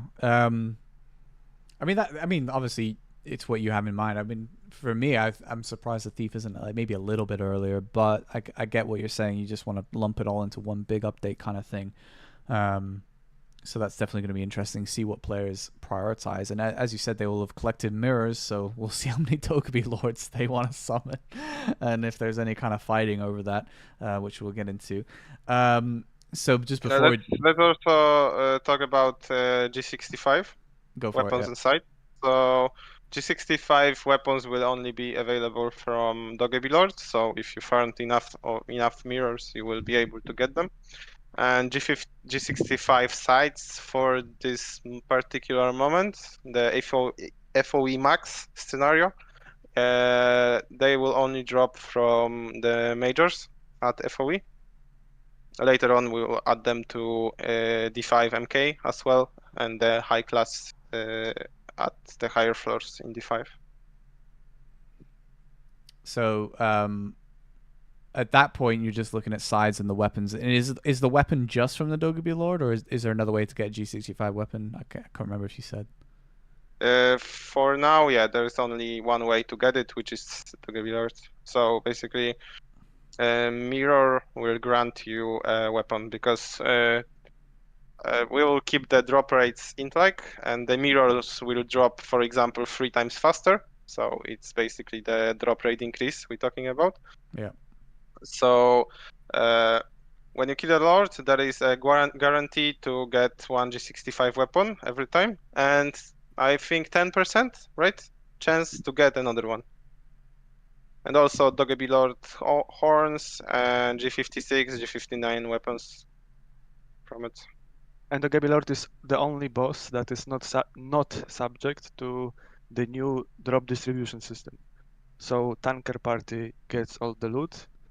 So you might as well explain that, I guess, if anybody's not. Yeah, so that's a huge topic, but let's summarize it quickly. On international servers and in all Kal servers, probably, there is a system that splits drops only to tanker party. So whenever there is a monster, be it a normal monster or maybe boss, whenever we kill it, it only goes to tanker party. So the one who has the most damage deal the damage dealt, then the party gets all the loot.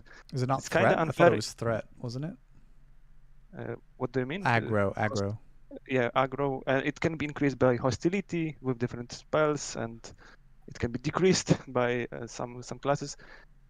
And I think it's kind of unfair on big bosses, in big scale bosses, world bosses. So we have implemented a special way of distribution. It's based on how much damage you have dealt. You can imagine going solo, low level, and doing a kill steal on Amok boss, and you still have a chance to drop any loot because it's low chance because you didn't do much damage, but you have still a chance to get it. So it's not tanker party that gets the loot, and the Dogebi Lord is the only boss that is not subject to this change. So every other boss, there are some ways to get loot, even if you're not in the party with that general that has all the threat or aggro on the boss. You can still get a chance at something. Whereas for the Dogebi Lord, that group that has all the aggro and the Dogebi Lord's focused on, that's the group that's going to get all the loot from the Dogebi Lord. Is that right? Exactly. So your task is to collect the mirrors and then cover your kill, your scenario, your summoning to get the loot. So you need to fight with other people damage-wise because PvP is disabled on Lord. So you need to be ready to get the loot. So when you go to kill Dogebi Lord, you cannot mask up. Is that right? But other people can try and take aggro from your summoned boss and get all your Yes, loot. you can, but there will be no damage or buff effect. But you're allowed to go and try and steal somebody else's summoned lord, is that right? Get all the loot from their boss? You can steal the loot, and again, there is no babysitting. If you lost your lord kill, okay. I mean, there's no way. So I mean, it sounds bad, but what do you do in such situation? You have 3 mirrors, and how to get the weapon? If you feel like your guild is not the strongest one, maybe you can sell the mirror. Maybe you can sell it for a high price, and the guild can buy it, and then you can maybe buy the weapon from the market. Or maybe the horn, guild right? yeah, but maybe the guild really wants to keep it for the guild. It's really, I mean, you need guilds to some of the content is restricted to guild system. You cannot avoid that. It's not solo game. Most of things you can do solo, but not everything. Yeah. Okay, interesting. And how many Dogebi Lord horns should we expect one single kill to provide for the third job? I just finished working on that, and let me simply check. It's from 0 to 10, and on average you will get 2.5 per kill. Okay, interesting. So we're moving on to then Tower Priest or D5, and that will have. If we were talking about the bosses, we can also mention Oh, right, yeah. Well, that the bosses will have real skills, damages. So, for example, Emok boss will not only auto attack, but it will basically use all the skills, including the teleport. It will have the curses. Also, all of the mobs at Emok will have skills. Most of the mobs will have skills like curses, crit, attack from the patrol, all the buffs all the skills you could see on 2009. Yeah, the masters on Tower of Priest will also have all their skills, and floor 10 will be ultra hard to kill, but yeah, we'll talk about it more later on. Yeah. So in D5, when you're killing a master, and now I know that they do drop G65, will they drop mains, or is it just the sides they drop? Masters? Yeah, the masters, yeah. Yeah, they will. I mean, floor 3 will drop only shoes. Floor 4 will drop shoes and shorts. Floor 6 will drop shoes and shorts. And floor 8 and floor 9 will drop chest and shorts. Oh, okay. Will you be able to start farming Essence of Undead right away? Yes, Right, and you okay. will also be able to drop it from G4 and G5 monster summoning scrolls, even though there won't be D5 enabled, but Okay. that's there Interesting. are low drop rates, so it won't be a big deal, to be honest. So is there any way to get G65 mains that's not the master kills? No. The Okay. mains, no, but the sides on Forest of Elements. Yeah. So moving on finally to the last phase that's listed at least. So that's F10, and then max G70 weapons and G65 again. So I know that you did a lot of coding on this, so you might want to expand on basically everything that's gone into building your F10 system compared to what other servers generally do. Well, Took me maybe first let's finish the D5. We'll Okay. also have the regular mobs. I mean, like skeleton warriors and raids and skeleton elite skeleton, and all the high classes will have their skills. So skeleton warrior will have this one-shot skill. If you don't purify within 10 seconds, you basically die. There is no way to avoid it. Elite skeletons will stun, raids will have their AoE damages, and high classes will also have their storms available. Yeah, sorry, go on. No, that's fine. Yeah, no, that's a good point. So, and also worth probably mentioning is that some servers I think remove the skeleton archers in F1, but yours will have the archers as that's in like. Yeah. and it was so nostalgic to see. I mean, I I got to remember every skill that I encountered back in the days when I needed to develop it. I don't know, maybe other servers implement it as well, but yeah, we wanted to have it. I mean, it's the same experience playing there, having your party destroyed by those monsters, having trouble setting up the shiny, no channels, someone asked, so it will be really hard to set up shiny, I suppose. Yeah, and moving on to F10, it took me too long really to set up it correctly. I mean, I could have done it in such a short time span when going like every other server do, but I felt like we want that kind of system. So there is a company and platoon system. Let's not go into details, but in short, you need to create a party. Then out of 3 parties, you create platoon, and out of 5 platoons, you create one company. And then the one company can enter the boss skill once a day, and amount of skills these bosses have and the power is really large. I Yeah. mean, we did nerf plenty of bosses. I mean, you couldn't kill it with this amount of people, so we did nerf some. Let's also not go into details, but let's say Dogebilord have lower chance of teleporting people. We never disable skills, but nerf them. And the same for F10. We feel like if we ever need, we will simply decrease damage and make it more accessible for people. But for now, it is really int-like behavior, and yeah. Yeah.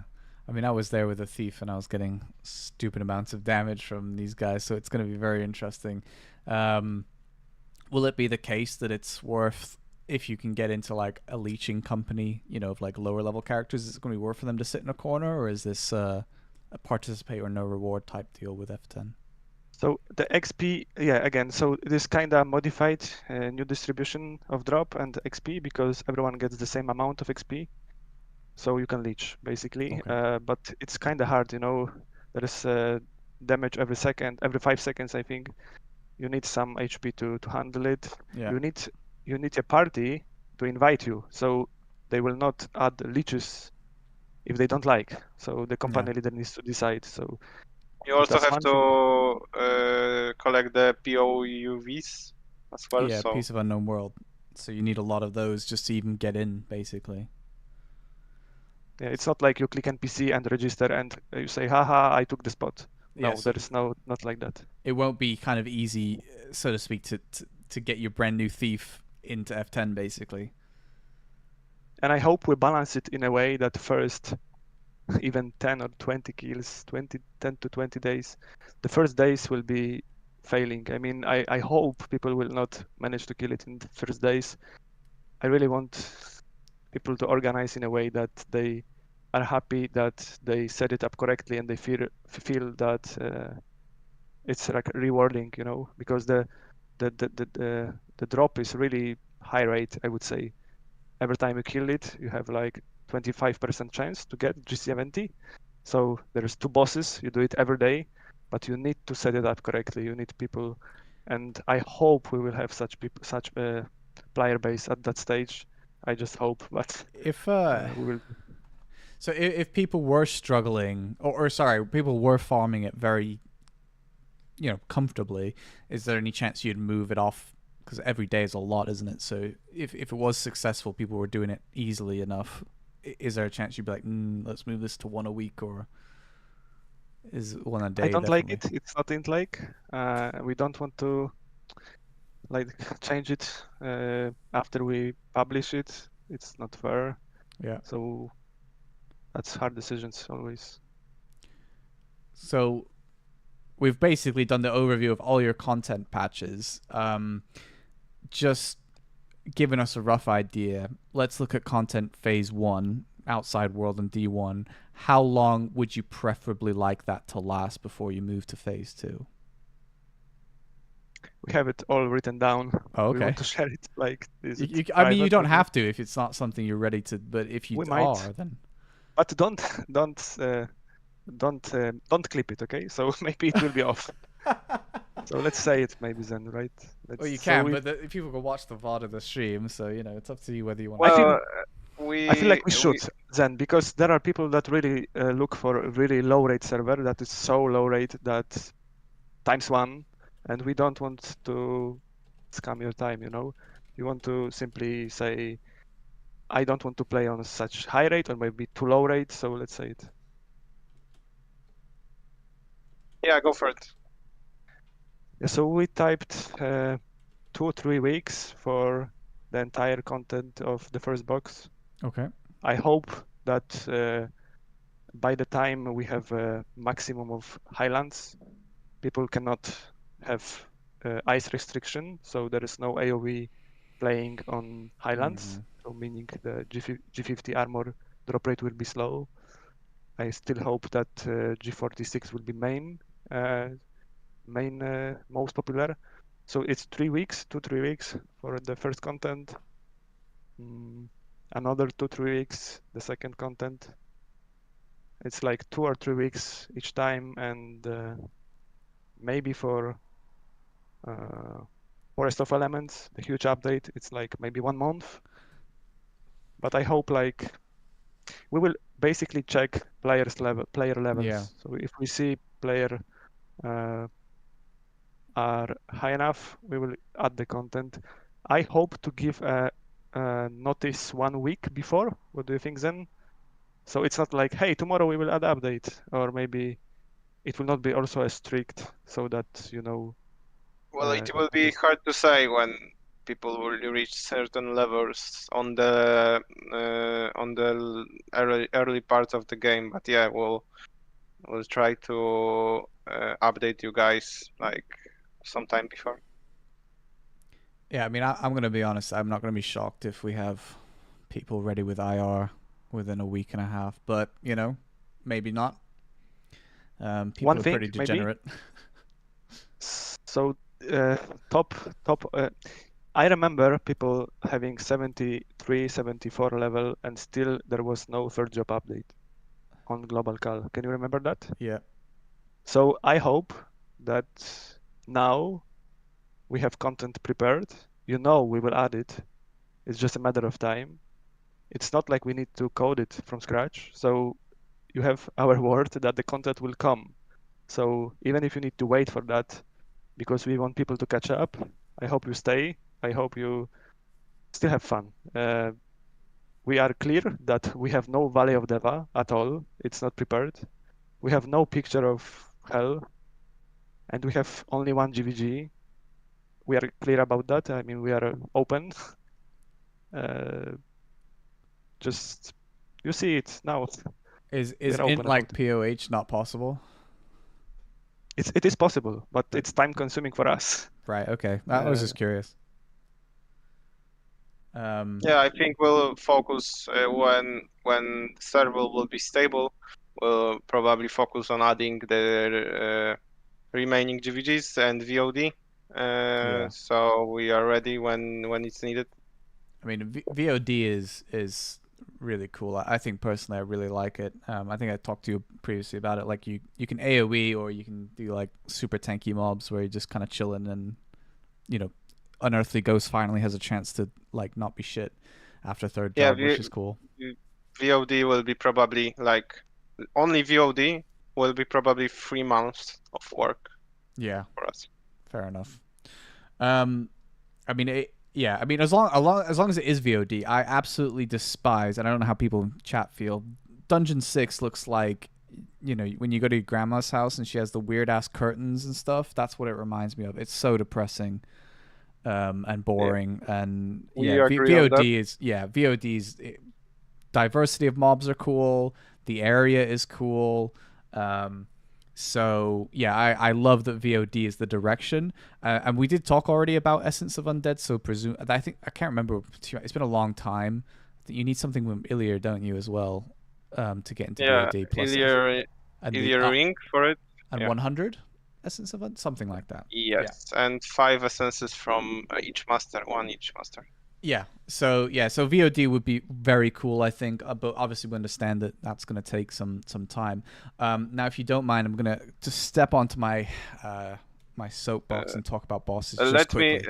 let me say one more thing. Yeah, So, go for it. Go for it. if we ever have a big enough player base with VOD and high levels like 80 plus, after VOD we go full custom.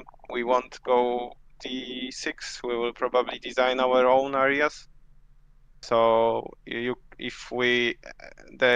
for us, content ends up on the Inix content ends up at 2009. So VOD, and that's it. No D6. We'll probably add new areas or some fun stuff to do, and it will be fully custom. Okay. Then. Is there any And chance you you'd can like do the trust Highland us. change? Oh, go ahead. Go ahead. And you can trust us. We have people that like and can do maps. I already mentioned Eric, and there's probably more people that Yeah. could make custom content so fun you can even imagine. You probably know them. Well, just to bounce quickly off someone in chat, and you're answering it anyway. So you're going to use a custom map for Battlefield. Is there going to be triangular battle? The BF map is also made by Eric, by the way.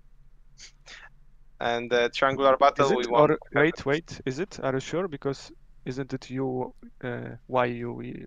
I was pretty sure Eric made it, but okay. Okay.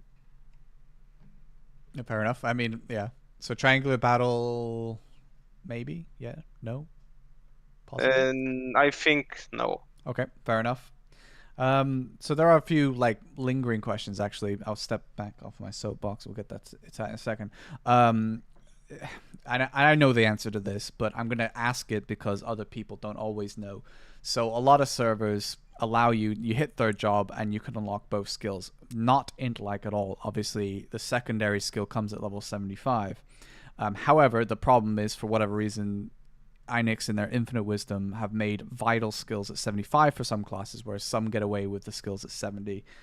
So arrow rain, great, that's at level 70, but if you're a general and you need to hold aggro on a full lure, you need to be 75. Or if you're a dark shadow, you need to be 75 to do anything. Well, ideally higher level because you only get like a very small spin. I know the answer to this, but I'll let you explain.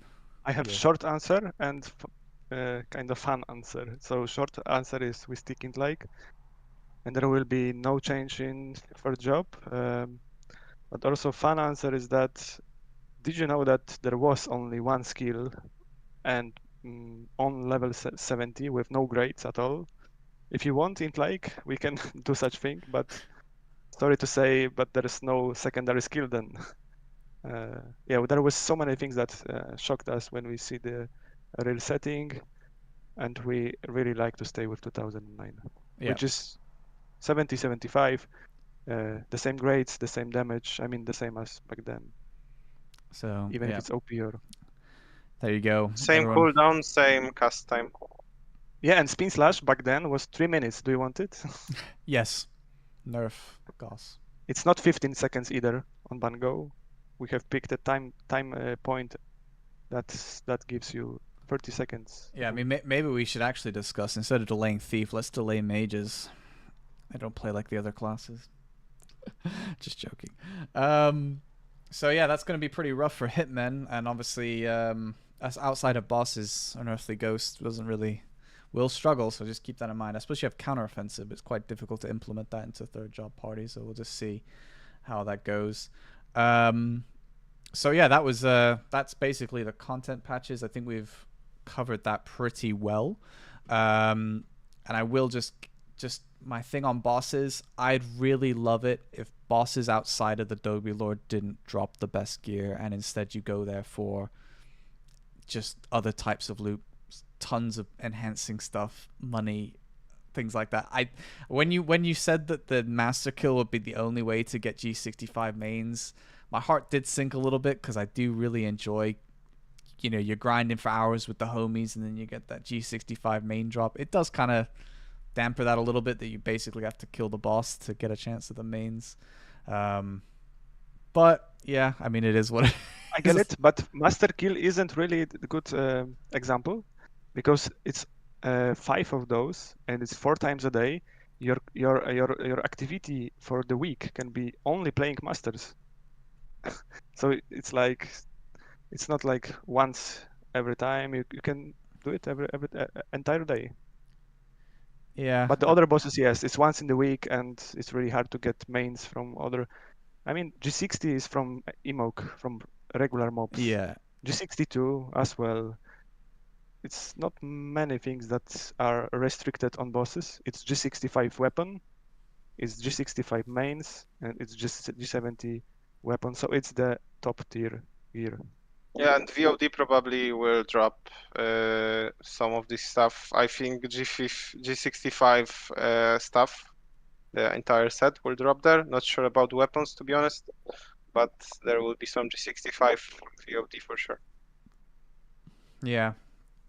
Yeah, I mean, I get it. I still would prefer that bosses were like a supporting thing, like a bonus thing, because otherwise you get FOMO for not doing the boss. Like, absolutely. Like, I know what you said. Like, you can log in and then spend your activity time doing the bosses, but that means that's what you have to do. You're not doing the other content. You're not grinding like normal. You're literally that. You have to do that because that's the way you get G65, and that's the part that I think I've always not sat right when it comes to bosses on a personal level, but. You can always make a thief and as an alt character and go for MKs as the IS, which is the only use case of thief, by the way, in PvE. I feel like KalOnline is very specific in player base, that we even did poll about it in Discord, that PvE is most preferred other than PvP, and also playing kinda solo-ish and not with a guild is also, I think, that's different from other MMORPGs, I feel like. And I'd love it to be different, but we also need to understand that the player base is different, and we will kinda reflect on that yeah, they're both PvE, whether you're grinding mobs or you're killing a boss. I guess I just always didn't really like, aside from the Dogi Lord, which you literally have to grind the mirrors to be able to summon the dude. That kind of makes sense to me, that then it's rewarding because you can, in fact, it's kind of a fail stack. You don't get any loot from the mobs because you're really unlucky, but eventually you get the mirrors, and then you're probably going to get loot from the boss. But the other bosses just spawn regularly, and I feel like you're going to get FOMO if you're not logged in for that day, if that makes sense, to kill the boss. But yeah, I mean, fair enough. That was just my soapbox on bosses. I'm not a huge. I just think. I mean, I guess you at least have the skills on the server, but generally I just find them to be not as exciting. It's not like it's classic WoW or retail WoW or whatever, with bosses. But fair enough. In other games, there are skills that require coordination and also like good movement and so on. Kal is kind of boring. We tried with the skills, but it's not a different game. It's still Kal. Yeah. I'd be interested to see. You put a poll up about whether people like bosses, or do you just mean people like PvE? That one, I saw that poll at least. Surprisingly, it was 50-50, or even the selection was the most was for both, so I was surprised. Yeah, I mean in chat that is another fair point. I mean it's not as common as it used to be. Most of your players are going to be from Europe or Egypt, but the bosses spawning the way that they do is slightly unfortunate. So if all the gear comes from the bosses, it does kind of disadvantage people in certain parts of Asia and the US. But I understandable. remember back in 2013 we had plenty of people on Bango from USA and Brazil, but you can imagine the inconvenience. Yeah. So, and opening two servers, I mean, we could do it, but there's no point. I mean, not enough player base. Well, Unfortunately. we'll see. We'll see how people feel about it anyway. Ultimately, I'm probably in the minority. I just have this thing about bosses where I really like the Dokkaebi Lord because of how it's functionally summoned by the players grinding versus like bosses that just a loot pinata shitting out all the best gear. Rather than like that rush, because it doesn't happen when you're a G50 or maybe even G55 because you're out grinding, you're out there with a big party, and then you see that drop. That's way bigger rush for me than killing the bosses. But anyway, we'll see how we can move on. Let's see. So, is there anything else you'd like to announce? Yeah, I think so. Let me send you. You can share it. It is the main announcement we want to do. Oh, here we go. Okay. That's a date, guys. Okay, give me 1 second. We'll get that on screen.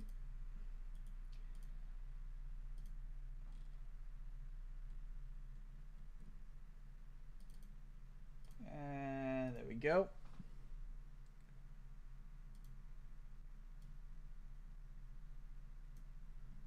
So there you go. We got some dates, guys. So what I want to say is that this server will be kind of different in terms of damage. So we don't want you to pick a wrong character at the start and then be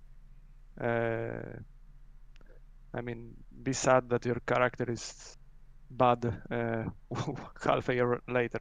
So let's meet, guys. Let's meet in game 5 of September at 7 p.m. and let's do entire content in 3 days. So the XP will be increased a lot.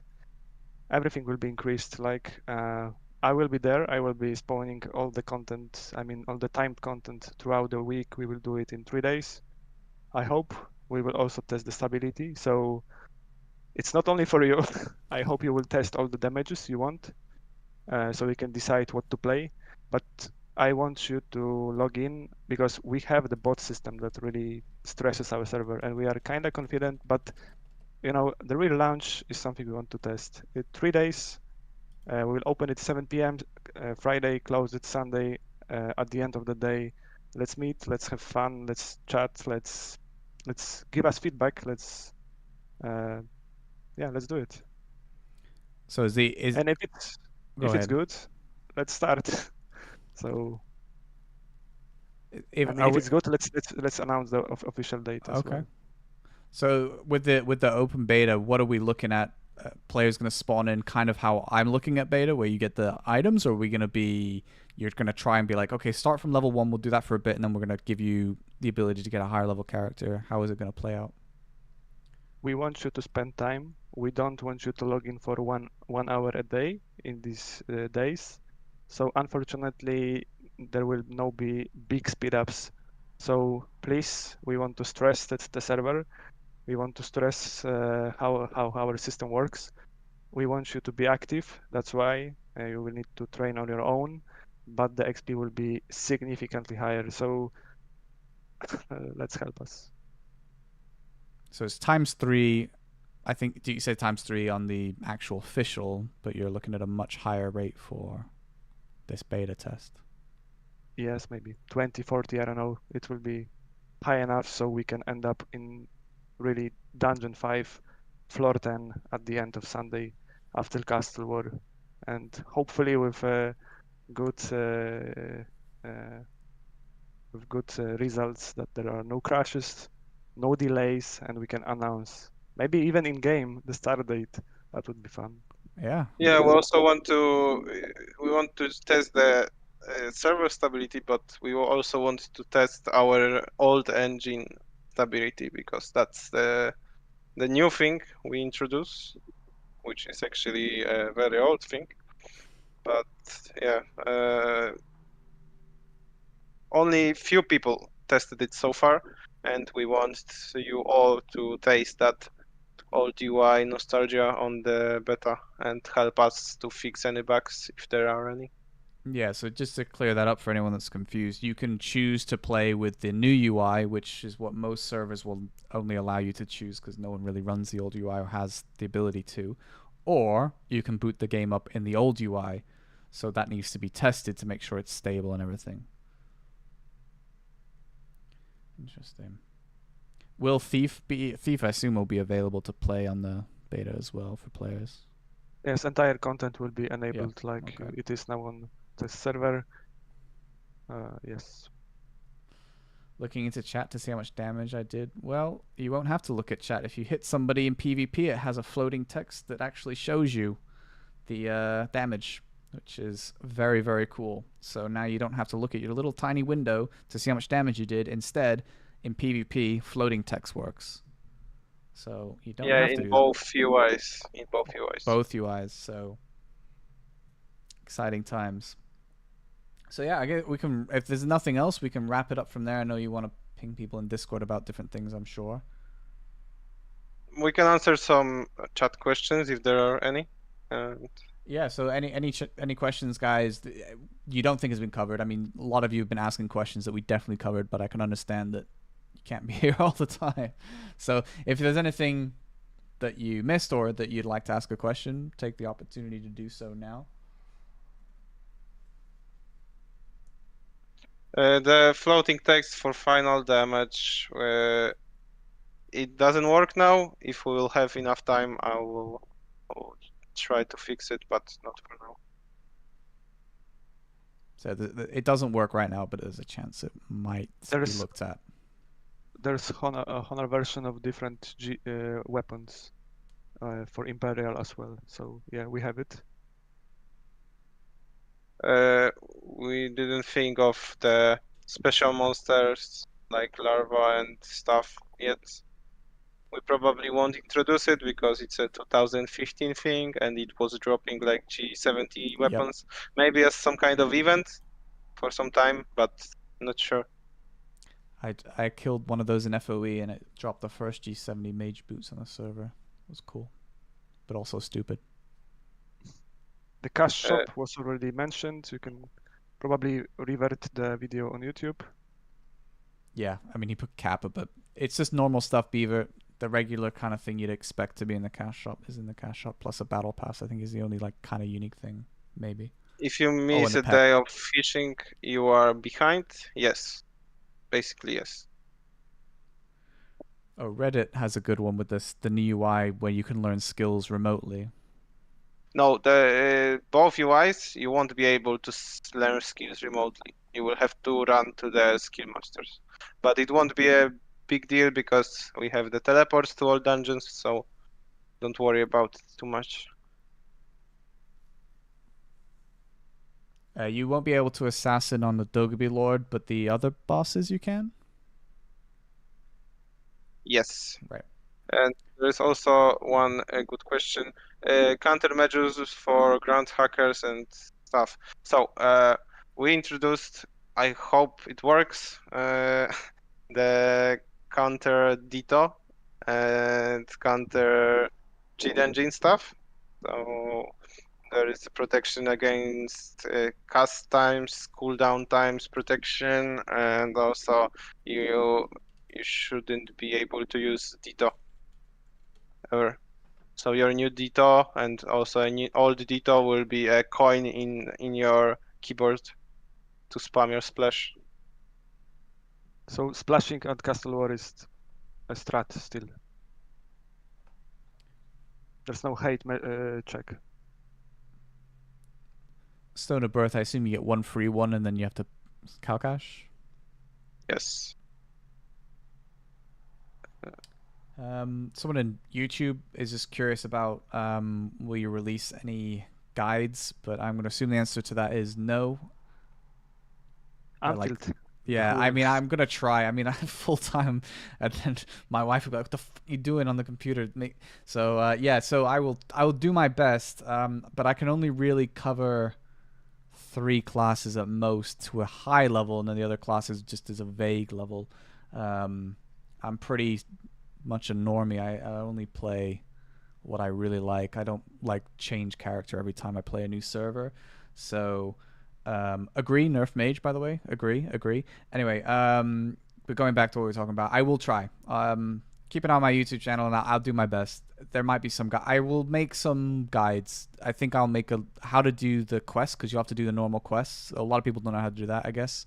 So that's probably worth it.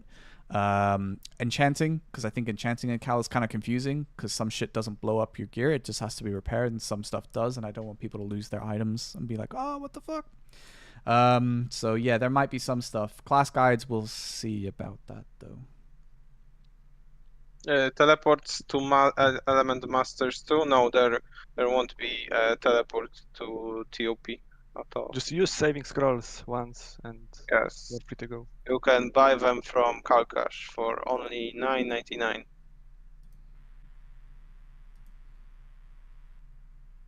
5th of September is Friday.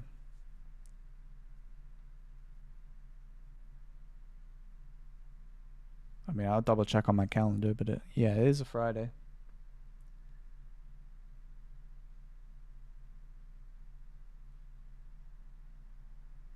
Yeah, I mean, all those quest beaver are a bit rough, but you know, it isn't like I was in the wrong month. Understandable. Don't worry, there's no way these guys release the actual official server while I'm on honeymoon, so don't even stress about it. A quest guide on your website for skill points. I think that's already we just literally just covered that. I assume you won't have any quest guides. There is some older stuff that does exist on the interwebs. Like I said, I might cover that, but we have been linked by some people on Discord. So there are some sites that give you explanation how to do quests. We will probably link them in our site, or maybe take the content and put it on our cookbook. So yeah. I mean, I'm gonna double check it all. So I mean, I'll start with the level 30 one because it doesn't take 6,000 years to do the level 30 job change quest, and then we'll move on to maybe some of the other stuff, because I think obviously the skill point quests are super important. Contribution a little less, but you know, still kind of want them, I guess. So I might be able to cover that at least. Collect 60,000 Ghost of Women beads and sell them. True facts. I mean, look, we talked about this earlier. That's an economy. G32 +6 in the game confirmed. I already farmed one. I farmed a +6 Archer helmet. World first.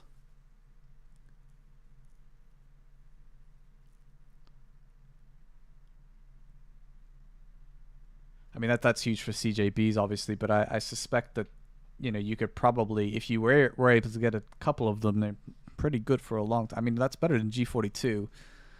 I would say, arguably. So it's definitely worth farming. But if you're a healer, then absolutely you want G32 +6 wisdom, of course. It's huge. Will I get you one? Yeah. I have to like turn off XP gain so I don't outlevel the commanders. Remake a character every time it gets too high level to drop the gear. That is actually an issue with the mirrors. I guess we could quickly ask that. Do the mirrors, do they, again, in rates I can't really remember, but I assume that they do drop per floor. So like, if you want the first mirror, you kind of have to kill the lowest level of D3 mobs, which might get grey to you soon. I don't think it's like restricted to floor. Oh, okay. It depends on the monster. So the highest chance should be the floor, but it's still like you can probably drop a seventh mirror in floor 8. I think you can, right? Yes, you can drop 7 mirror on floor 7, floor 8, floor 4. I mean floor 6, probably as well. And 8 is still the rarest, I assume. Yeah, that's correct. By far. It's 2 times harder to get than the 7th. Special reward system for guilds or PvP people with high skill count. Well, yeah, if you have high honor, you get obviously the honor rewards, which you definitely want. You know, the skill books, the accessories, but you also get more time in Emok Island, which is the only place you're going to be able to farm G60 golden gear. Obviously, you can kill the queen for And the Kalkash. darkness and Kalkash. You can get. Wait, what? How? You can get. I thought you said you couldn't get certs from Kalkash. I mean Kalkash items. Some Kalkash items. Sorry. Only You place to have bamboozled it me is- there for a second. Yeah, so Emok drops Kalkash items as well. So the more time you spend in Emok, you might get some Kalkash stuff. Because savings and movings are also kind of giga. So yeah, that Emok time limit isn't like great all the time. Just kidding. and and there are no certificates, which we already mentioned. Yeah. So we did cover loot pets. Creative Zen, you already replied to that. That's fine. So yeah, there will be no like weird stuff like giant pets following people around or people using those stupid mounts.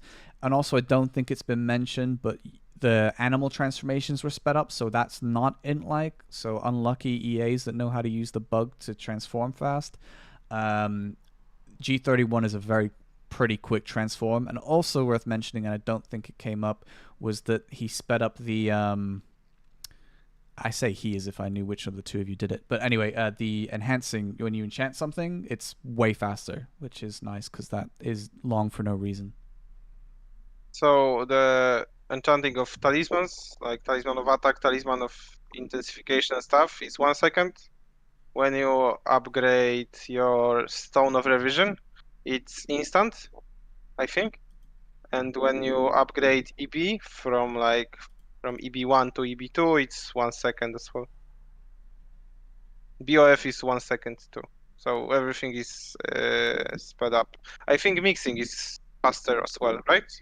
Yeah, I don't know. I'm so tormented by that G48 fails. I can't remember.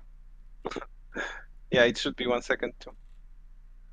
I think on your old website you have the the BOF or the beta fire success rates. Is that going to be the same? So here it says G46 is 50% chance, G65 is 10%. Is that going to be the same, or is that from the old server only? It's grade based, like you said, and I think it will stay like that. Yes, 50% chance G46, and then as you go further, the percentage is lower, so you need more bit of fire. So it's one way to make people really use them for lower gear. Oh, there is one great question about happy hour. So we will have 2 hours of happy hour every day, and one will be like 6 p.m. I think, Warsaw time, Polish time, and the other one will be like 10 p.m. to 11 p.m. So yeah, so we will have like 2 chances to attend it, and it's really worth it because you can the happy hour buff can draw buffs like 20% drop increase or HP drain buff, which will be infinite for this 1 hour. So there will be the only chance you can get the HP drain is by happy hour. Was there it's not really that relevant, but was there any consideration to disable D1 for like the first week to make people play in the forest only, or is that something you're like, nah, we can't do that? We could if server progression rate as we design it would be slower. So yes, there's one way to not decrease XP, but simply not release dungeon. Because And you can makes- get G46. You can't get G48 weapons if I remember correctly, but you can get G46 armor from the Doga bees outside, I think. Yeah, I think so.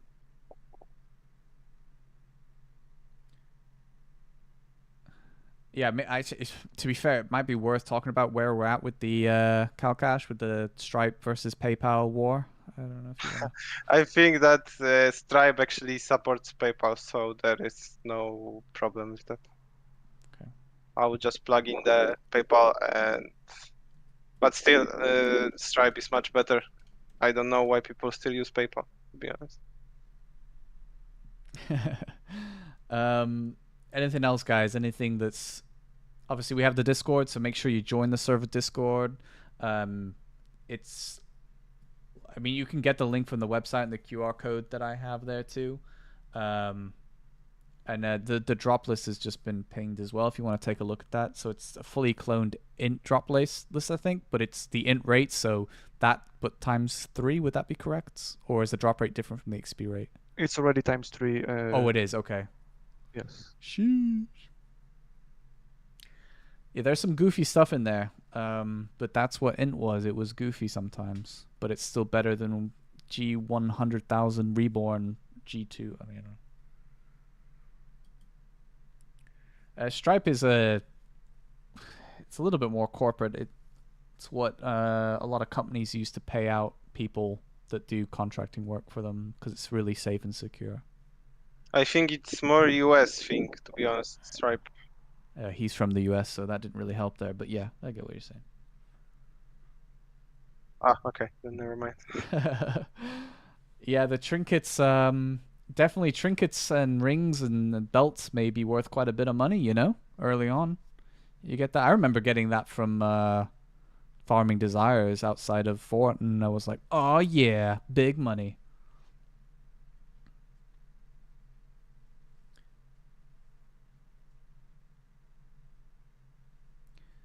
So let's take like 3 more questions and Yeah. let's end the stream. So there's this question about the mixing stones, specifically the flame one.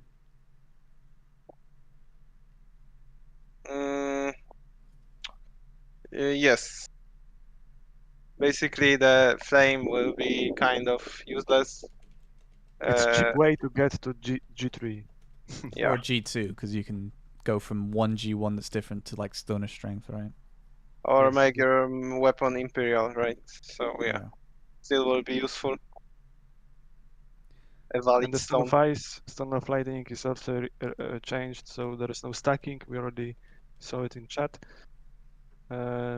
So it still slows it down, But and to a still cap. decreases defense. Yes, I mean, the issue was that it's kind of funny. It's really connected to Poison Cloud as well.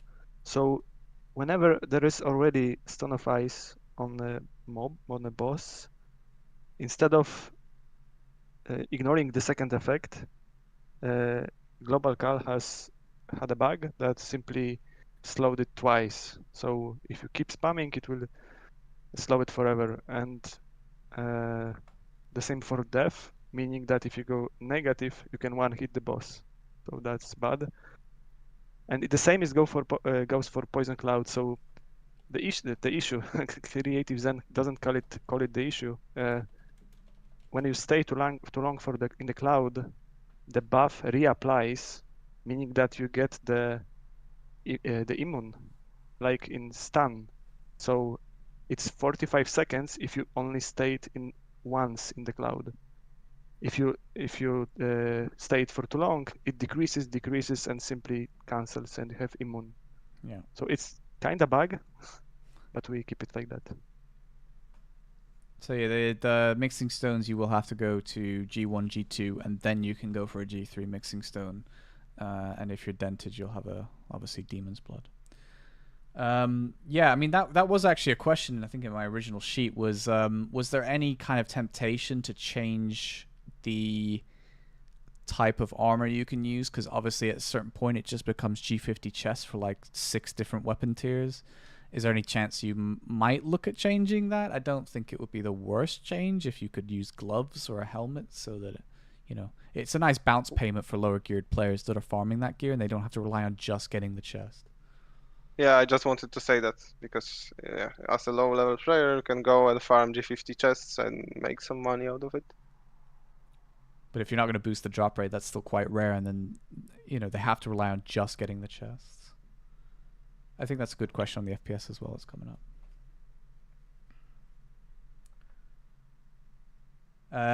Yes, you need 2 mystery stones or 2 demon's blood, I think. once your weapon is G2. But yes, that's expensive. I don't know what the price will be. I guess you guys might know in your heads, but About the FPS, we have the, how is it called? refresh rate Yeah, the refresh rate and will VSync. be VSync. Yeah, exactly. So it will be the same as your refresh rate of the monitor you're using. So my monitor is 144 hertz, so FPS would be 144. If obviously I don't have like a Windows 98 PC. So Yeah, correct. yeah. Maybe one more question.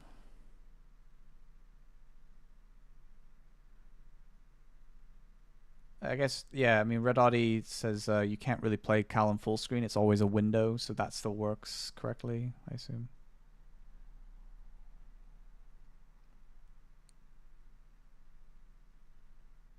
There's a chance 240 can break the game. Don't know. I don't have a. That's a true Euler monitor you have there. 240. That's a lot. By the Playing way, Kal I Online. think we, yeah, I think that we haven't mentioned one system we got, the champion PvP. No, we haven't talked about that. Lafri, can you explain how it Yes, works? so it was already present in 2021 server, so if you play it, you probably remember it. So there is a PvP system that lets people fight in 2 teams. It's very quick. It's really small map. You can remember the map from World Championship event where there was separate server on in servers and you could fight full G65.